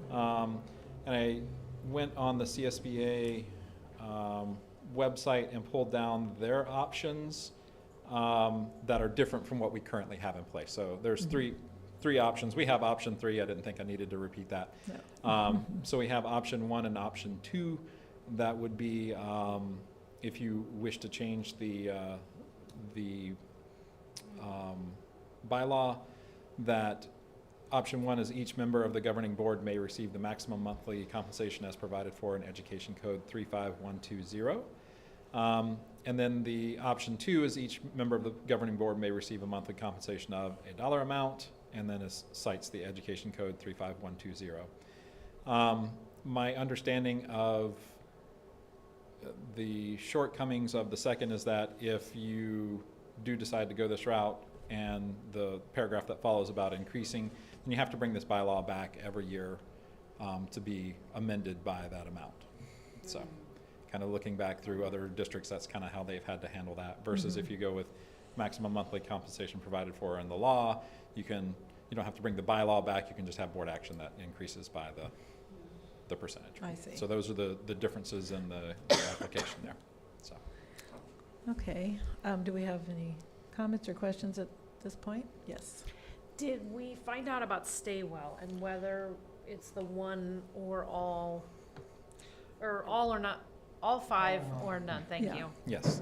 So Wendy has reached out to Staywell about that. Unfortunately, it wasn't on their meeting was this past Friday, and she wasn't able to get it into the committee because they had some technical problems about meeting. So that will be on their next committee meeting, and I'm not exactly sure. I know their next big meeting isn't until January, so we may not get an answer on that for a while, but she's trying to reach out to the committee and find, at least go committee member to committee member and find if there are similar situations and get a clear answer on that. So I guess if the public is watching, right now, we are under the assumption that if one of us, or all of us or none of us get the health insurance. Right, you the way can't it's- opt out. Right, or we can't opt out, you have so to- Yeah, and that's been, I think that is still the case. What she was looking into was, we talked about if you're a Medi-Cal recipient or thinking about the equity piece that we were discussing. So she's looking into, is there an exemption there, and Right, some kind of waiver or something. some kind of way to get around that so that we're not okay, endangering someone's benefits that way. So great. Because do we have, it's kind of relevant in the sense that we're matching with what staff, but our staff, classified staff, are forced to take the benefits they can't even opt out of it. What if they come into the district on Medi-Cal? How does that get addressed, or does So I think what we've done in some situations is worked with folks to find a job that fits under because it's not until they hit a certain number of hours. So once they hit 80% FTE and above. So we've If it got some works folks better who for are 'em. very specifically targeted a 75% position to Gotcha. stay underneath that mandatory Okay. benefits. So. So that's how Because you, then it's optional. because I just was thinking it must bump staff potentially. Yeah. If they've come in Mhm. with benefits that is better for their family, Yeah. but they're So- forced to take and have it deducted from their check would be not Mhm. Yeah. ideal. Yeah, so we've worked with some of our partners to encourage, like Flockworks. We have a person who's working 75% but would like to earn some more money, but they can't because of benefits, and, so we've gotten creative with that a little bit to support the employee and make sure that they're, So you've never seen the state pay for district Staywell portion, No. or the employee portion? Because No. they claim to do that, when you just Google it, but I've never heard of it. no, I've never seen that situation. That seems very accommodating, but it's not real. Right. Okay. Yeah, it seems unlikely. Okay, so we're going to table this. Do we want to table this until we get the information from Wendy, which could be as late as January? And she may receive the information sooner, I'm not sure. Well, But- and we have one member that goes just to that big meeting. We don't have anyone on committee from our district. No, Wendy is on the committee, so She's if on the, okay. if the committee meets again, then Gotcha, she could be. she would, she's the Okay, chair. gotcha. so She doesn't have she- to just wait for the big meeting. She's, So- okay, gotcha. Yeah, so she can definitely bring that forward to the committee if they meet again. I'm just not sure of their schedule right now, so. We can bring it back to next month, and if we have the information, great, and if not, we can table it again, and we can continue that. I guess just for the public too, this was discussed at our workshop, and that's why we're Yes. talking like we've talked about it.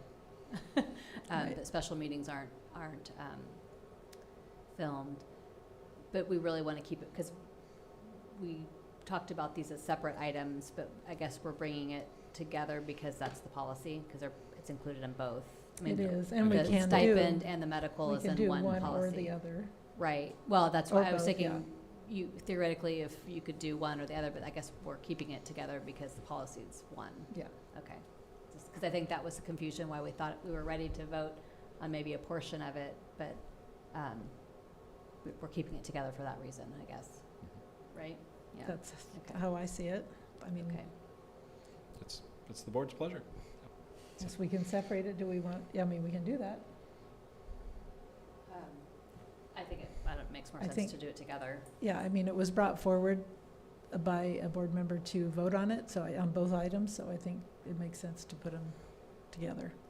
And when the motion's made, it could be It can be, separated. yeah, exactly, If we get to that point. yeah. Mm, Because it's The changing wanting the it to be bylaw, separate. it's not.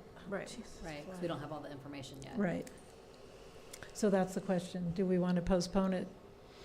It doesn't sound like it's going to happen in November, right, Joe? Or could they possibly? They might meet in November. Again, I'm not sure of the, I think we The just leave it committee. on, I Leave mean, it now on? that we've discussed it, we do have the information that we asked Mhm. for. Right.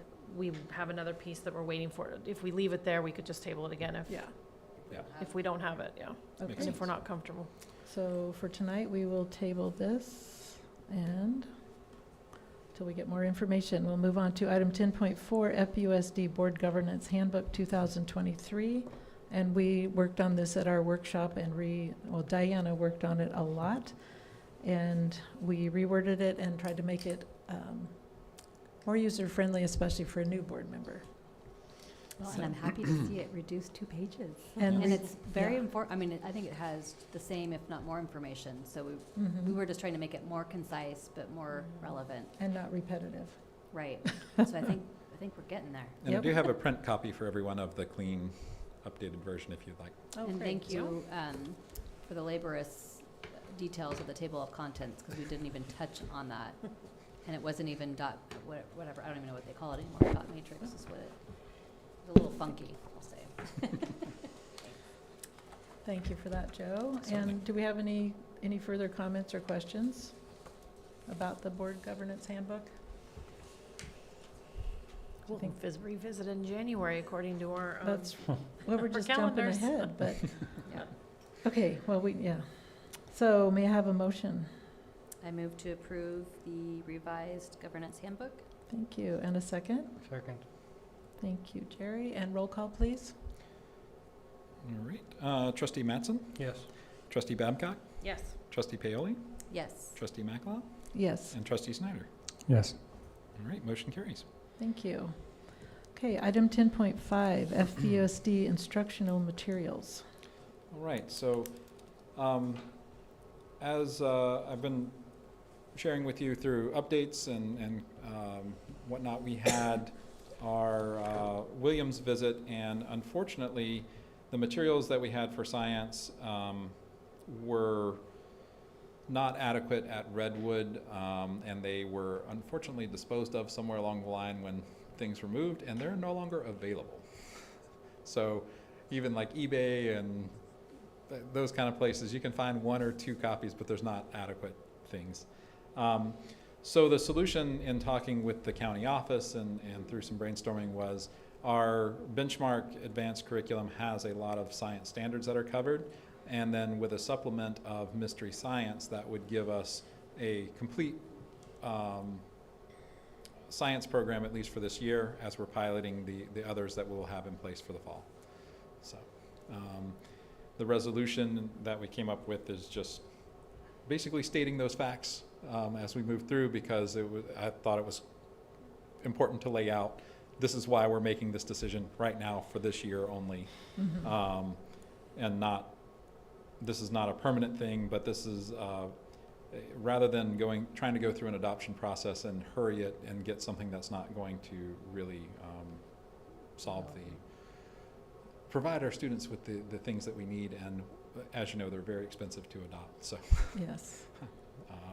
We thought we didn't want to make that folly if we've only got that limited, so this adoption will probably be in the $250,000 range, I would think, so.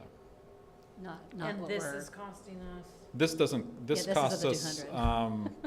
I think $2,500 for the Oh. mystery science for the year, so. oh, was that somewhere? Did you No. see that? Oh, I thought you just said, no, I was hoping it wasn't the I just thought it said general $250. fund. No, That's not the actual 250,000, no. adoption, yeah. It's, for the mystery science, I think it's $2,500 is the site license for the year, so. Oh, bless you. And our teachers have already used it in the past because Parents Club has purchased that for them in the past. Okay. So it's something they're already familiar with. It's not a tool that we have to do a lot of professional development and growth on. And teachers really like it because they're short, engaging lessons for kiddos around some very specific topics. So. Do we have any other comments or questions? So will that be reflected in the next Williams report, or you've cured it before that goes around? 'Cause This should cure the issue and, for the October 1, December 31 range?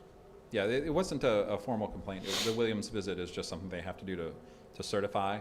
And The so they'll be county. able to send us a letter and say, you're certified, Aha, okay. you have what you need Gotcha. for the So year. normally if something triggers on that form, it's because it's an outside complaint, not within your county that's, Correct. right, visiting. And Yeah. so they found that on their site visit. Mhm. Okay.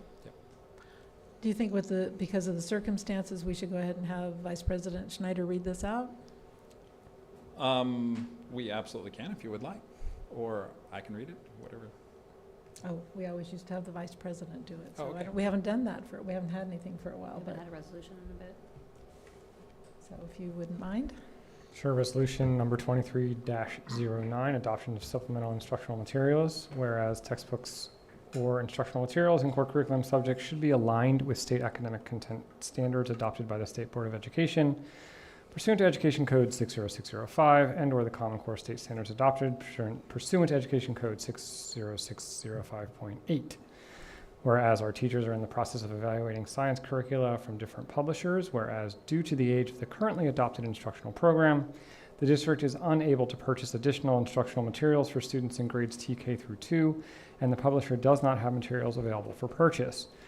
Whereas the definition of, quote, sufficient textbooks or instructional materials, end quote, means that each student, including each English learner, has a standards-aligned textbook or instructional materials to use in class and to take home, which may include materials in a digital format, but shall not include photocopied sheets from only a portion of a textbook or instructional materials copy to address a shortage.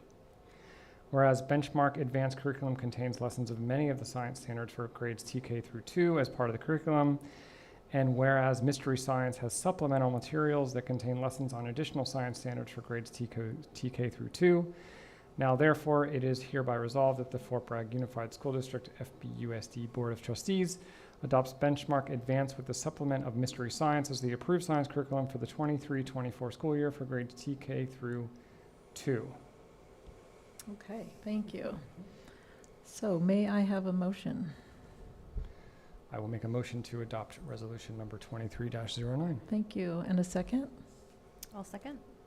Okay, roll call, please. All right, let's see, Trustee Babcock, Yes. Trustee Mattson, Yes. Trustee Schneider, Yes. Trustee Paoli, Yes. and President Matloff. Yes. Motion carried, or resolution is passed. Yeah. Okay, thank you. Okay, moving on to 10.8, job description, instructional coach. All right, so for an instructional coach position, I was, rewind here a little bit. I was speaking with Kelly Smith about 2 months ago, and we talked about ways that we can start to move our middle school and high school forward without having TOSAs or instructional coaches on site. And we came up with this idea of having an instructional coach that's a stipend position where there's peer support. So they're released from their classrooms for some of the duties, but some of them are also after school and outside of, thus the stipend that goes into this. And so we talked with the union, we've talked with teachers at both sites. They're actually really fired up about this. They really think this is a great idea, and there's a lot of good energy behind it.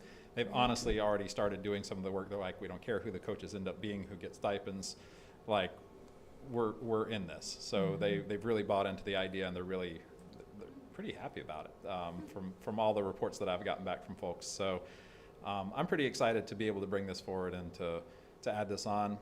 Overall cost, we would be looking at, I think 5 at each site, so the overall cost for the district would be about $25,000 for this. And for the amount of professional development that we get for that, I think it's a pretty good value on both sides of it, both for the coach and for those who are being coached. So. Okay, thank you. Any questions or comments? Who approves, just each site principals approve? So there'll be an application process. Once this is approved, and the site principals will interview if there are more applicants than there are positions available. So. But there's, as you saw in there, there's some pretty straightforward qualifications that you have to have in place to do this. So you're not just going to have your brand new teacher walk in and say, "I want to be an instructional coach." You need to develop a little bit over some years before that happens. Right. Okay, anyone else? And will we be provided status of how this position, you know, what the intent was and if it met? And because it's not Yes. something that could be forever if it's not working. I Yes. mean, clearly. Absolutely, yes. Yeah. So I think those will come as a part of when you see, maybe not this next coming report from middle school and high school, but certainly the spring report from middle school and high school. This is sort of the focus of the work. So it'll start at those levels. immediately. Yeah. Okay. And who's going to provide the coach training? So that'll be Kelly Smith will be doing that. So Awesome. she had a couple of days that were in her contract that we hadn't quite committed yet, knowing that we usually come up with some needs that happen during the year, and this is where this came up. So will she have any input to provide in who the initial coaches are? I know you just said the administrators will hire, but I think if Kelly's. Yes, she's definitely already provided some recommendations to our administrators and also talked very directly with teachers and saying, I think you do a really great job at this. When it's ready to go, Wonderful. you should put your name in the hat for that. So. Anyone else? I think with the large number of PIPs and STIPs and so forth that we have had, this is a great idea. So may I have a motion? I move to approve the job description, instructional coach. Thank you, and a second. I'll second. Thank you, and roll call, please. Let's see, Trustee Mattson, Yes. Trustee Babcock, Yes. Trustee Makala, Yes, Trustee Paoli, Yes. and Trustee Schneider. Yes. The motion carries. thank you. Okay, last one, 10.7 position request. All right, so, sorry, I have to, this was one Wendy was going to present on, so I have some things I said I would share. So she wanted to make sure that the history was shared. When Wendy started in the district office to now, we have reduced by 2.5 positions over that time. So really, she's thinking that our current structure, we have our front desk person also handles our classified human resources, and that's it's a lot to handle because she also does accounts receivable, and so it's like there's too many jobs that are hitting that same desk, and also then you have all of the visitors coming in and that kind of thing, and so it's also doesn't always have the most confidential feel to it. So by adding this position on, what we would do is move our payroll position physically out of the human resources office, which is also a good business practice that human resources and payroll not be in the same office together. And so they would be further down the hall, kind of in the back of the DO there. And then we would have classified human resources and certificated human resources in the same office.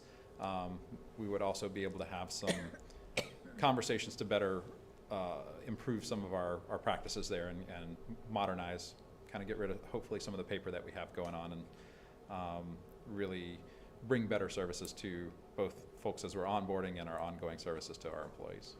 So. Okay.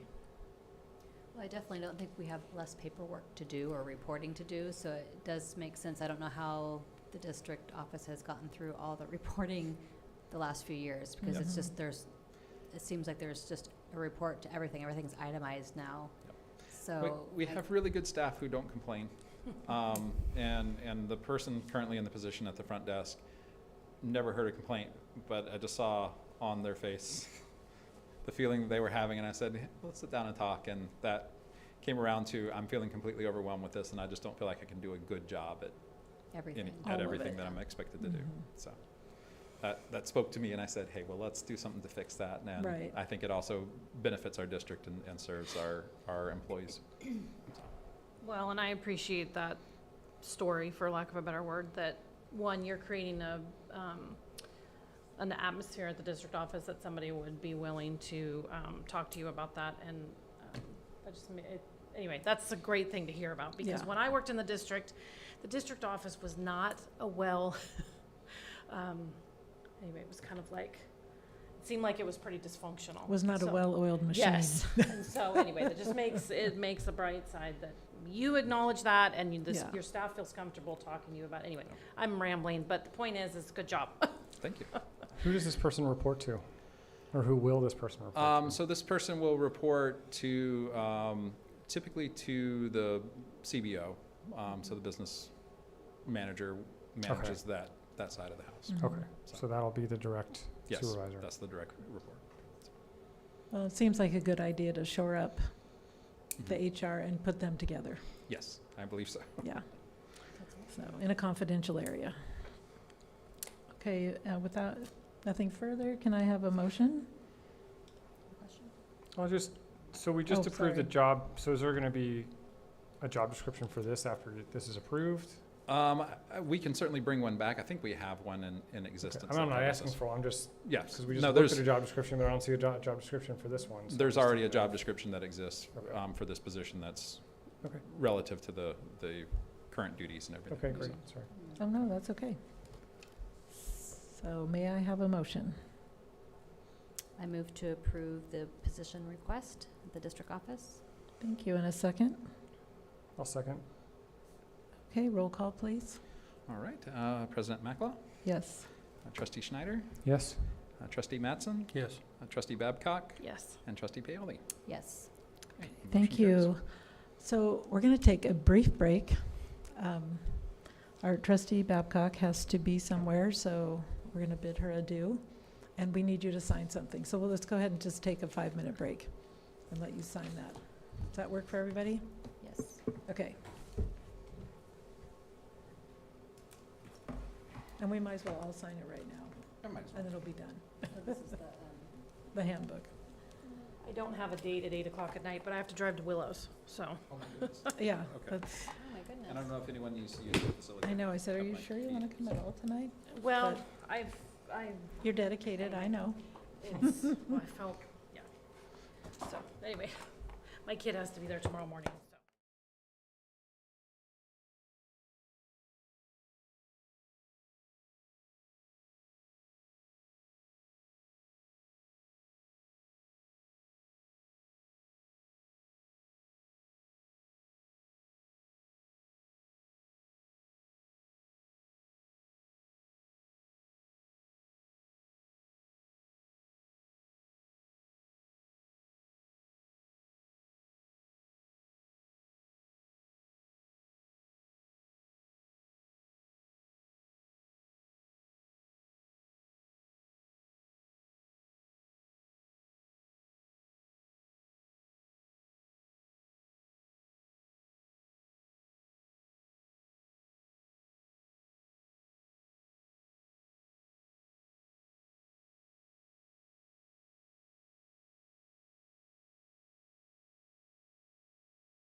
Discussion. And the first item is 11.1, 2024 schedule of regular board meetings, first read. Alrighty, and so this was just for your information. This keeps with the same pattern that we've already had. The differences, we have April 18th to accommodate for Spring break. spring break, Yep. that, and then June 20th, just that we have to have a second meeting in June. And I think the rest are able to follow. The only thing I wasn't sure about was the October 10th, must be before our break, though. Is the fall break the next week? Ah, No, no, it's No. not. it's Okay. not. So that one I will bring back for, we'll revise that one. Yeah, So, yeah. I was gonna 'cause say, I that- think that October was the is only other October one that's the break. different one. So, Yep. Okay, Okay, so we'll change October to October 17th. yes. Okay. All righty. Any questions about any, is there anything else? All the other dates look fine. Okay. Then we will move on to item 11.2, FBUSD Board Bylaw Review. Did anybody notice anything that was glaring or jumped out? No. I was looking for the infamous, you need to make a motion if it's past a certain time, but that's actually in next month's. And I think meeting, whatever it's called. Let's see. So anyway, I didn't find anything that needed to be. Okay. Anyone else? Nope. Nope. Okay. We'll move on to 11.3, recommended update, Board Policy 0415 for equity. And this is something we're keeping on every agenda for now as we are working through this process, and the board is meeting with our trainers, Nicole Anderson and Deborah Keys right. Keys Wright. I don't know why I can't remember that. Actually, Wright this Keys. Saturday. Pardon Yes. me? Or is it right Keys? I don't know. And I think I I called her think- Diana Wise. I totally made up a name. So there we have it. Deborah.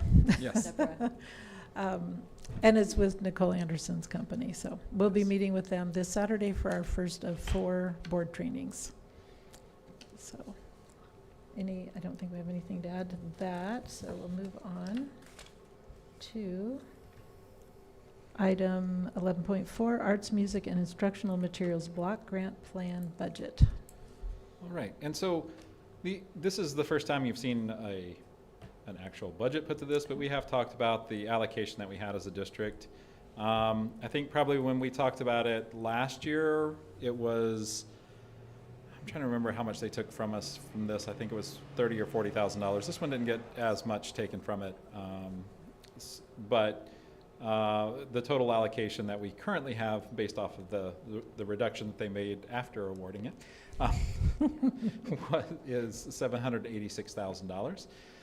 While it's titled Arts, Music, and Instructional Materials Block Grant, you can use it for pretty much any operational expense you need to, though we did try to stay true to some of the intent of the language within the grant. And so part of that is that at Dana Gray we have an arts integration project that we've been working on with Flockworks, where they're actually coming in and trying to teach teachers how to teach some of the content through art, rather than art as a separate content area. And so we were having some success there. And this would also help expand this program out to Redwood as well. Built in some money for some band, drama, and art supplies. Also some, the science curricula that we were talking about, I probably went a little high on that amount in the budget, but I just wanted to ensure that we could cover that there. We also do have some Prop $20 that can help pay for some of that. So we'll use the Prop 20 first because it's more restrictive, and if we have to bring back a revised budget to you, we would do that. This all, and by the way, this all has to be expended by the end of 2026, so we have some time. Oh, we to- have wiggle room there Yeah. for time. For one of the other intents there was ensuring that we had some multilingual library books in our libraries, and so this is building in some money. if we were to probably put more money in anywhere of the, within this budget, there's still $86,000 that I haven't fully accounted for. I would say probably into this area, just because I think that that's probably a place that our libraries are lacking, and maybe even looking at classroom libraries or something like that. I know that was a suggestion in one of our data discussions this evening. And so, and then also supporting some of our anti-bias work. This would just pad some of what, this is the remaining piece that we don't quite have figured out yet, so that it didn't have to come from general fund. And at Dana Gray, the possibility of purchasing an interactive projector for their for physical education during the, particularly during the winter months when it's raining, that they can go into the gym and they have the interactive projector that has some of the pieces to it. So they've seen what the middle school has, and they want that. And I think honestly, the middle school hasn't been using it quite as much as I would see Dana Gray using it. So. Okay, do we have any questions? So these are allocations that aren't yet spent. This is just a plan. This is just, yeah, this is just a budget plan. These are not, there's nothing ongoing with any of this at this point. So. What happens to art, drama, and music supplies in the third year? I was assuming that they would probably have some carryover. As right now, this is beyond the budget they've been spending on things. So it's, the other piece that we do have is the Prop 28 money that is not accounted for here. So that would go to support all of those things as well. And so it's kind of looking at, we would reassess somewhere within there and continue to support those if that's what we would like to do to allocate the money there. It was just, I was, with Prop 28 kind of hanging out there as the big unknown as far as what we have to, you know, they're still working on the rules about how to spend that and whatnot. We will have this year's allocation that kind of hangs out there in the future that we can sort of go back on and reallocate as well. So. Nothing for the gardens? We could certainly put some garden money in here. Yeah, I just thinking of. Honestly, we get a lot of community support for our gardens too. So that's been a big draw to bring in the garden club and some different folks, and of course our partners with the No-Yo Food Forest and things. And so that seems to kind of have some steam behind it, and Okay. I enjoy having those community partners with us. So. And of course, we have the horticulture. Is it a horticulture that's all she teaches, or what all is? So she's also teaching floral arrangement as one of the classes. Fun. awesome. Yeah. So there's. I want to do that. Yeah. There's. I'll have to bring one of the arrangements when it lines up well. They're doing. I want to say I bought into their 8 arrangement club for the year or something like that. Okay. So it's $150 for 8 arrangements, and the first one was beautiful. So Yeah. I would assume all of them are going to look really nice. So. And they're doing boutonnieres for the homecoming. Oh, are they? Oh, are So you they? can go on if you're a student and order. Oh, nice. So that was in the What a bulletin great today. fundraiser. Ah, Yeah. that's So- great. So there's some really good things that are corsages. happening out there. Mhm. So does the grant require this to come back to the board, or a board, is this just public disclosure, or is this just because the staff has, or at least the admin have been working with you on these ideas? Yeah, so this is, this is public disclosure, but it's also, I would like to keep with our other budgeting practices, which is when it's this large amount of money that we have the board approval on how that's budgeted and spent. And so, yes, this has had input from ADCO, but it's evolving, and I also reached out to our librarians, particularly about the library piece, and had some conversation with them around, what are your needs, and we talked about the reason it ended up being that $60,000 was the goal amount that they had in mind over the term of this, and so that's what they had asked for, and I said, oh, well, I think we can make that work out of this. And IT stuff, Chromebooks, like all, I know that's, I'm just thinking of. That's in the other budget We that have we'll look at another in a one. minute. So, Okay, just want to make sure Yep. all of our IT stuff is. oh yeah, for sure. And we're pretty generous on that one as well Okay. for what the needs were. So. Okay, thank you. We'll move on to 11.5, Learning Recovery Emergency Block Grant Plan Budget. And so this is where, this one can actually be expended through the end of 2028. Oh. So that's, if you look down at the bottom, we put in, let's see, $750,000 for technology replacement for the Chromebooks and that sort of thing out there. Just estimating that that's probably what it would take to revamp all the Chromebooks within the district would be in that price range. So given current prices, I don't know, we'll see in a couple of years where that lands. Is it buying new ones, or is it, That would be buying new you have ones, to buy yeah. new ones? Yeah. They can't make them better or bring them up to Unfortunately, speed. and that's the frustrating part, is that the hardware still is viable, but they refuse to do security updates on them after a certain amount of time, so they stay become closed down. vulnerabilities for our students going Right. out on websites and things. So, also within this budget, we have the LLMH, the Thrive Counseling. So this is the services that we've been working with Hallie DeVille. They renamed to Thrive this year just to freshen it up a little bit, because LLMH was the grant that they were initially funded under. So, and this is the level that we've been paying with the COVID funds, that make sure that we can continue that out for the foreseeable future there. Building in some money so that we could have some parent involvement activities. So thinking about some ways that we can do some more structured activities district-wide that really get parents involved in moving through. Looking at the possibility of the supporting part of that additional classroom at Redwood. We're thinking about for after-school program, but also during. So within the block that we're having phase 2, we have 3 classrooms that are bond funded, and then we've got a 4th that we want to add on. That would be partially through our ELOP monies and partially through this as well, because you can fund extended learning opportunities.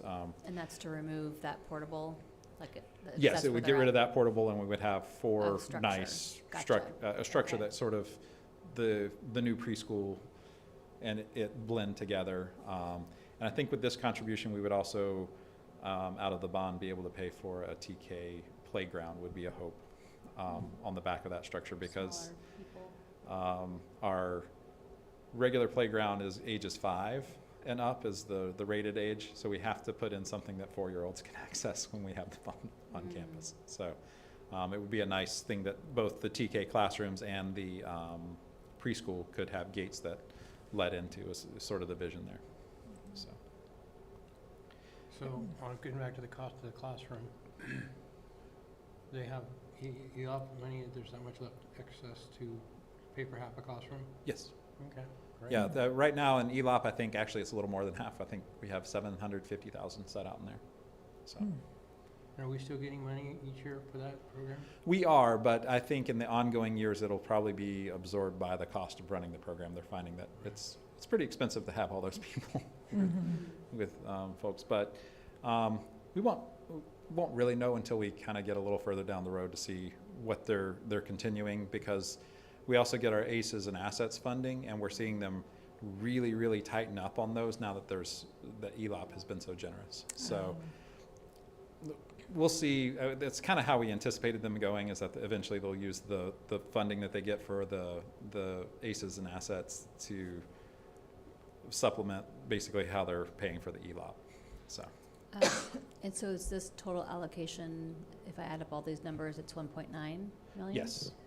And how do we, looking ahead in our third phase, what's that looking like? I mean, some of this money, I mean, this all seems relevant, but then we still have our alt ed site that's needing a facelift. And so how are we cutting off our options by, No, I they're don't all- believe so. So the current plan is that we're going to have someone come in and look at doing at least a facelift on the existing site, just to make it functional until we can make sure to have phase 3 kind of come in, and this helps protect some of that money for phase 2, that we're not going to have overruns or anything like that.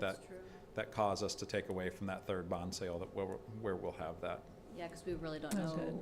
where that allotment for the third, how short we're going to be. Right. Right. Yeah, at this point. And we've talked about it. I know we had a dream out there about something really big, but we might have to go with functional and meeting the current needs that we have for enrollment, and not thinking about a huge enrollment on that campus. So. Yeah. Because this is one-time grant. It is a And one-time the grant. other that we just looked at is not ongoing either. No, It's the yeah, both of one-time. these are Yeah, just 'cause these are one-time, so. New pockets that, yeah, Yeah, so it's, we can't really, can't really pay for people, we can't. right, well, I was just Right. thinking, you can't really, we're not there yet on that project. And so No, you can't really Yeah. hold this back because it, But this will relieve some of the general fund money as well that we would spend on some of this so Okay. that we can. And with some of the reserves that we have in place, we should be able to supplement and make sure that we can have what the vision is for the Alted campus as right, well. so. what they need to have it. Yeah, I don't want to lose sight on that. No, not at all. And I hope we can, not we, but you can sit down with the staff to see what their real needs are, what's going to work for them as Mhm. opposed, because I know what we were brought before was amazing and had all the bells and whistles. And I don't think they need all the bells and whistles. I mean, that's nice, but they know what they need. So if we can include them.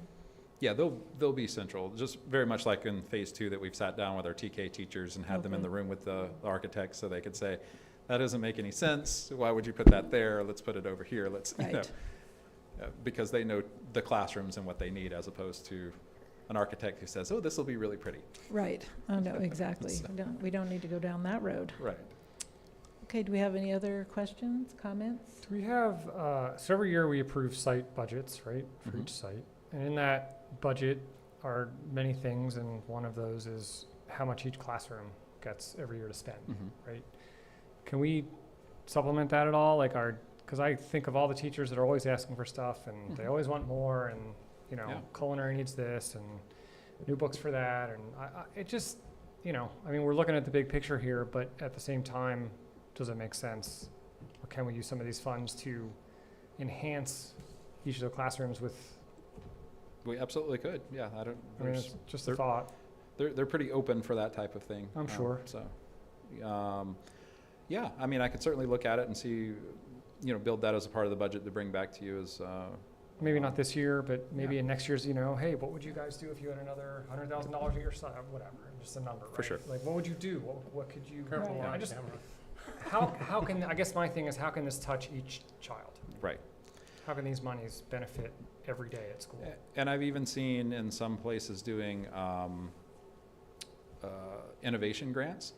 So basically setting aside enough that every classroom gets the money, but each teacher thinks about how that money could have the best effect in their classroom and puts that out so that we could say, and That's here's, if we're spending $100,000 or $115,000-ish dollars, here's how that's being spent by the teachers for something that makes an impact in their That's awesome. classroom. It's like an internal donors choose kind of thing. Yeah, that kind of thing, but it's, they know it's going to be approved. It's just. Right, exactly, the- but it's, What's the end game with this? And it also helps us, that is a nice way to have kind of laboratories and say, gee, we put $1,000 in this classroom, we saw this really cool outcome. What if we put that into every grade level in that school or Mhm. whatever, those Yeah. types of things. So, Like I remember being in one of the art classrooms here, and the teacher this was more structural, about Mhm. sinks and water, but they were just basic things that, Yeah. she would just love to have, so it was just easier on students. Yeah. But I love that idea, that's great.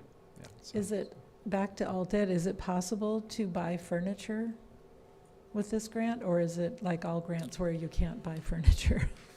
I don't know, I would have to go look specifically at furniture.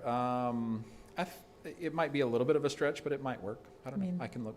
Their chairs are almost If nothing else, non-existent, yeah. we need to, we have money in other places that we can spend on that, so it's Oh, just, good, good. And Yeah, just- it's been a bit, but our science rooms are very different than, well, even, I haven't been in a middle school science classroom in a little bit, but I think they are more, they're different. So Yeah. that's sufficient? I mean, what we have, that's a modern science room, and it has everything it needs. yeah, the I think size so. and They're in everything. pretty good shape Okay. compared to some other science classrooms that I've been in around the And- state and okay. other places. So Yeah. They're they've got very- kind of what they need, and, because most of what they use is not the physical plant, it's all the other pieces. But that at the middle school, we have actual hoods and things like that. That's pretty unusual for most middle schools. Mhm. So. Yeah, because I thought the middle school really had quite the science lab, I mean, just with Yeah. everything. And so Yeah. when you go to the high school, it's a very different look, and I just didn't know if they find that it's meeting all the needs. I will certainly ask the Yeah. teachers, but I haven't heard, nothing has filtered up to me that that they had specific needs or Yeah. anything. Because I've really tried to put that out to folks and just say, if you need something, let us know. I Right, mean, just, I don't like that narrative going out that We're teachers telling have to you what you spend. need. Yeah, or that teachers have Right. to spend their own money to do things that, should be stuff that the district covers. Because if it's a good idea and it supports kids, then we'll figure out a way to do it. I'll write a grant if we have to. Yeah.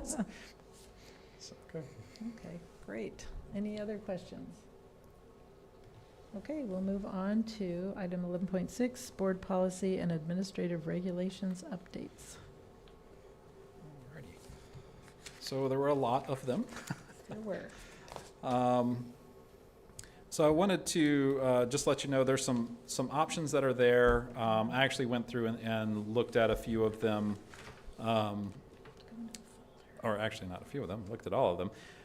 But the options on some of these, we actually do have some options in place that are pretty close to the language that are there. So for like board policy 1330, we've got option 3 is what our current application is.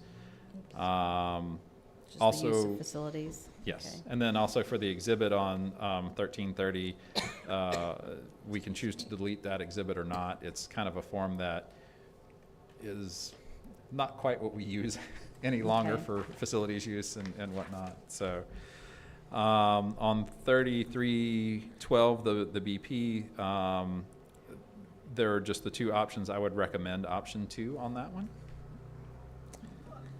On the Still trying to contracts. pull it up. Yes, that's on the contracts. I'm sorry. Because many of them have, adding contact. So I guess when Renee gets these, it populates that she needs to fill that in. Yes, It's- so it- those pieces are will just fill Yeah, in because who. many of them were just contact Yeah, information. and a lot of times that'll likely be either myself or Carolyn for a lot of those types of things, but.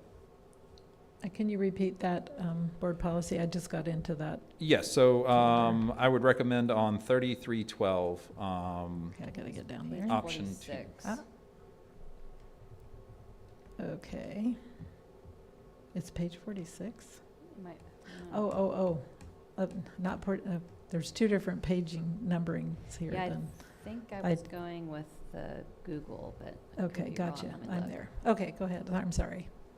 Had to catch up.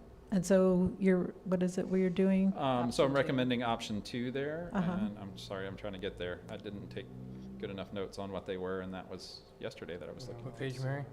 Okay, so it must be the date It's- stamp, because it's not. It's yeah. page 73 if you're looking, but it's 46 in the actual policies, but it's 73 if you're looking down at the Thank you. The bottom numbering, the number, bottom okay. Google numbering numbering. from Renee, because we have Got her. it, thank you.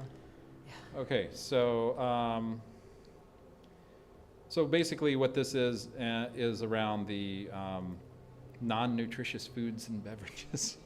And one said that you would just have an annual hearing, and the other said that you would consider each contract separately. I think that we should consider each contract separately, just because I don't know that that's in line with our wellness goals and things like that, to have non-nutritious things just floating out there for a year, possibly before they've come before the No, board For sure. for those approvals. I think, honestly, we probably won't use them, use that very often, because the goal is to try to have nutritious foods on our campuses and Yes, not. we got rid of sodas a long time ago. Yes, so, the only thing I could think of is the advertising side, if we got into a really tight spot and needed to advertise or something like that, Mhm. but I don't even think we would want to go with that as representing what the current values are for the district, but Mhm. No. anyway. On 3551, our current option is option 2. Mhm. So I would recommend continuing with that one. And that's just where we pay I think that's the one where we pay our cafeteria staff from. We pay from the cafeteria fund at From this the point. cafeteria, not the general, yeah. Right. For layoff and rehire, AR 4217.3, we currently are option 2.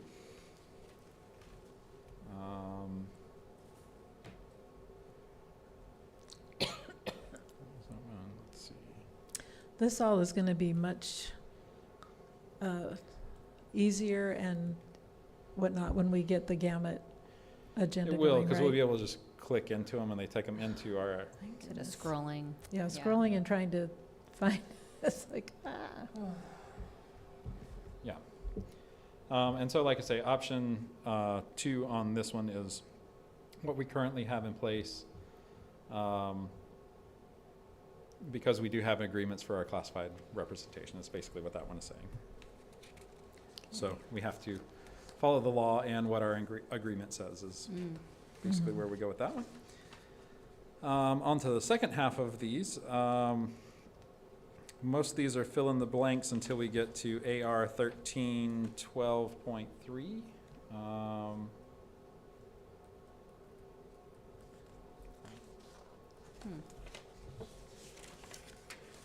And of course, it comes up a lot because it is the uniform complaint Yeah, procedures. this is where it goes Got wonky. backwards. Yeah, there was a chunk that went Yeah, so. at the end instead of yeah. the beginning.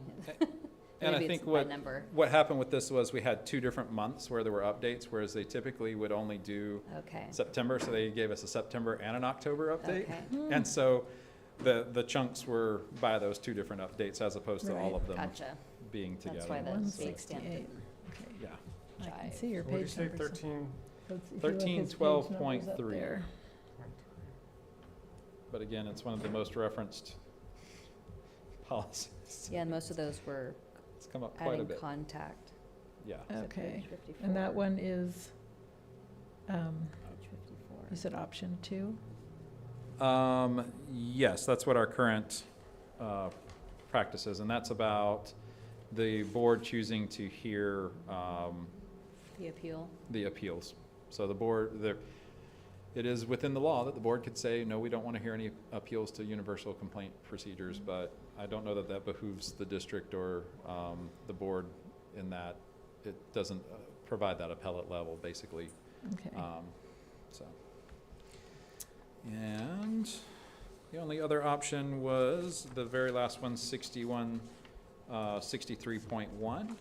Our current option is option 1, and that is that we choose not to charge students for late fees in our Library. library media centers, so, which makes sense. Yeah. So, No fees. Okay, whoops, what did I do with that page?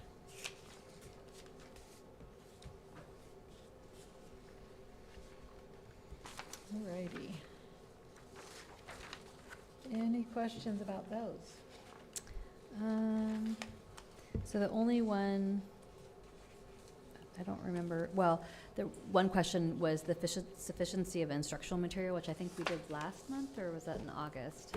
that was last month, yeah. I believe So was it an actual public, did we actually do it as a public hearing? Yes. Okay, because I couldn't remember, I didn't have time to go back, but I know we do it once a year and Yep. meet that 8-week, but I wasn't 100% sure it was an actual open up, close. It's probably because it was the one where I went. And Joe looked at me Well, no, I just like, didn't verify. I'm like, do we do that? like, oh yeah, sorry. Yes, we did. I'm closing it, yeah. So we're meeting that. And then I didn't know, there actually was one, the course of study says that evaluate minutes per grade per subject. That's where my question came in. Oh, I got you, yes. So I don't know how you do that. So we have master schedules that teachers provide us, like in, So you're meeting the minutes, but kindergarten through 5th as grade, a that, yeah. grade level chunk, not individual subject. Well, and they even would, within their schedule, they do say, this is our science time or whatnot, but that can look different from day to day, and it's not always out of the curriculum, you know. Right. Yes. Lesson plans are fluid sometimes. You gotta read the kids and Yeah. whatnot. And then I don't know, I looked back, because I kind of got wonky with the order, but somewhere I thought I read that on assessments, like I'm thinking like CASP, you could have a closed session. Like, do you think that was due to a complaint or something? Like, when would that ever come into play? And I couldn't find it again, so I don't think I dreamt it, but Yeah. I just, it was a very odd, you may or you shall. I don't know why that would be relevant or why you would need to do that, not an open session, unless it was a complaint, and I couldn't find it again. Yeah. The only thing I could think of is perhaps if you were discussing something like a SAT or something like that. Like something more specific? Yeah, that's a very specific assessment, but Okay. I'm with you. I can't think of a Relevant. logical reason that we would go I'll really try to find it, because Could it have also been in the board bylaw review? Because it did talk about closed session, was the one we Maybe. I don't looked think at so, this because I think month, so- I Oh, got okay. distracted on, I got you, okay. yeah, and then I couldn't find it, but I think that it's not something that we do regularly. Okay. Oh, no, there is student assessment, 61, 62.5. Yeah, I mean, I looked, I couldn't find Okay. what I read, but anyway. You haven't seen that. It's a regular practice. No. Okay, anything else? Further discussion? Nope. Okay, so we'll go with those options. Thank you for having that. This was a lot. Moving on to board reports. Does anyone have anything to report? What their activities? Went to a couple of Danny Gray Parents Club meetings. Seems like they are really getting rejuvenated. They're really well organized, lots of stuff going on, and lots of people on the leadership team over there, so Oh, good. it's encouraging. Yeah. Very good. Diana? I have been a senior parent and volleyball driver parent this last few weeks. And so thank you, anyone that's donated or purchased a wreath for the seniors. And I also just wanted to, and I always say this every year, but it's not the officiating in volleyball that I found alarming, but we do have, there's so many supporting boards, CAF, we've got Mountain something division and NCIF, but we do have NH, whatever the other initial is for viewing. I know we have a representative, but we really need to be doing the same thing at every gym. Like that's the most, you can't just, for instance, just one concrete example, I think there's a rule out there that the flaggers for volleyball, it's to be, I guess, the JV team, and they're out there. But there's an out-of-county school district that uses parents that are athletes. Like the athletes, their athletes' parents are on the court. And I just don't feel like a parent should be on the court that has an athlete on the court as well. No. It just doesn't work out, and that happened now this is twice Wow. that I've seen it. Okay. And it's just not a good practice, because then if we decide to start doing that, I just feel like we're paying money into these organizations, that the rules should all be the same. And there are times that a parent has to be at the scoring table, but you're supposed to be very neutral. Right. And that doesn't happen either. And so I just feel like those standards need to be met, because it just keeps order, and that's not happening. But the officiating has been, I think volleyball's less contact, so it makes it cleaner. But I just feel like those rules need to be checked, and we have the filming at almost every gym now, that people that are, to meet their vision and mission, because I read all theirs, they should view a few of the games, because the environment, some of the gyms are not quality environment for fans. It doesn't seem to affect the kids as much, but it's kind of like inviting someone over your house that belches. You'll invite them over and you think, but it's just not polite. So just Okay. throwing it out there, my pet peeves, just we need to be polite and have the same rules. Yes. Yeah, I've been going to some football games. I'd love to hear at some point how it's going with our fields. I feel like our field out there is pretty shoddy. Looking at some of the other fields out there. But I also attended College and Career Day at the college today, and I would just like to continue to encourage the enhancement of dual enrollment. I know there's some certification programs through the college that I think kids can get involved in. We're getting ready to launch a hospitality and tourism certification program. And a lot of these programs can allow kids to actually have knowledge and skills to get pretty, not just entry jobs when they graduate. So I know you partner a lot with the college already, but any kind of enhancement of that Yeah, we're over actually, time would be great. during that event today, I spoke with someone about, there's a grant coming in the spring that we can use some of the funds to actually help our teachers get qualified to be dual enrollment teachers, Awesome. which would strengthen everybody's. Really? We're also looking for a professional kitchen on the coast to teach culinary through the college. So if you know of any Might. locations or any possibilities outside of school, I don't know. Just I mean, outside of school hours, we have a really nice facility that, Yeah. Right.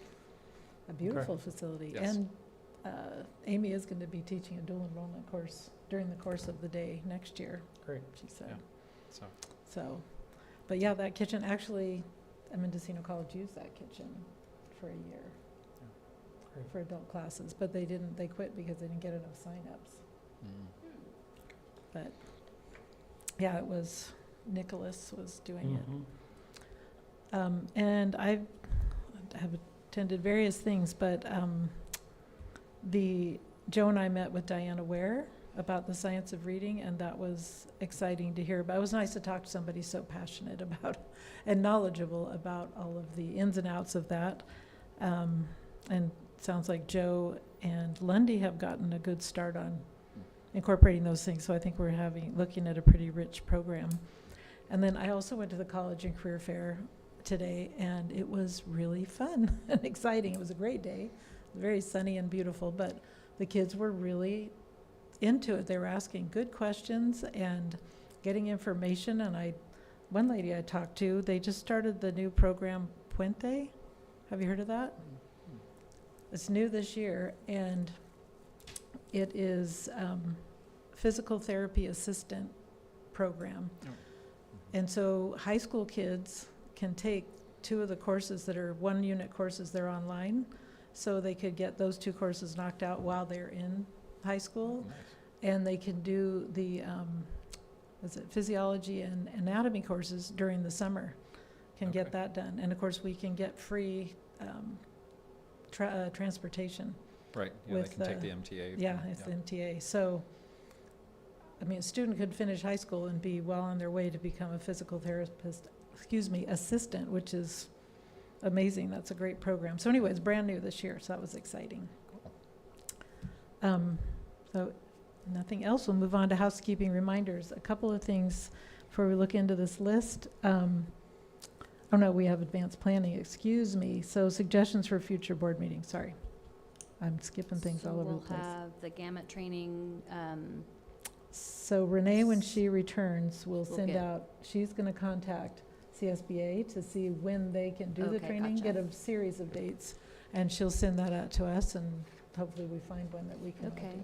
and then just advanced planning for me.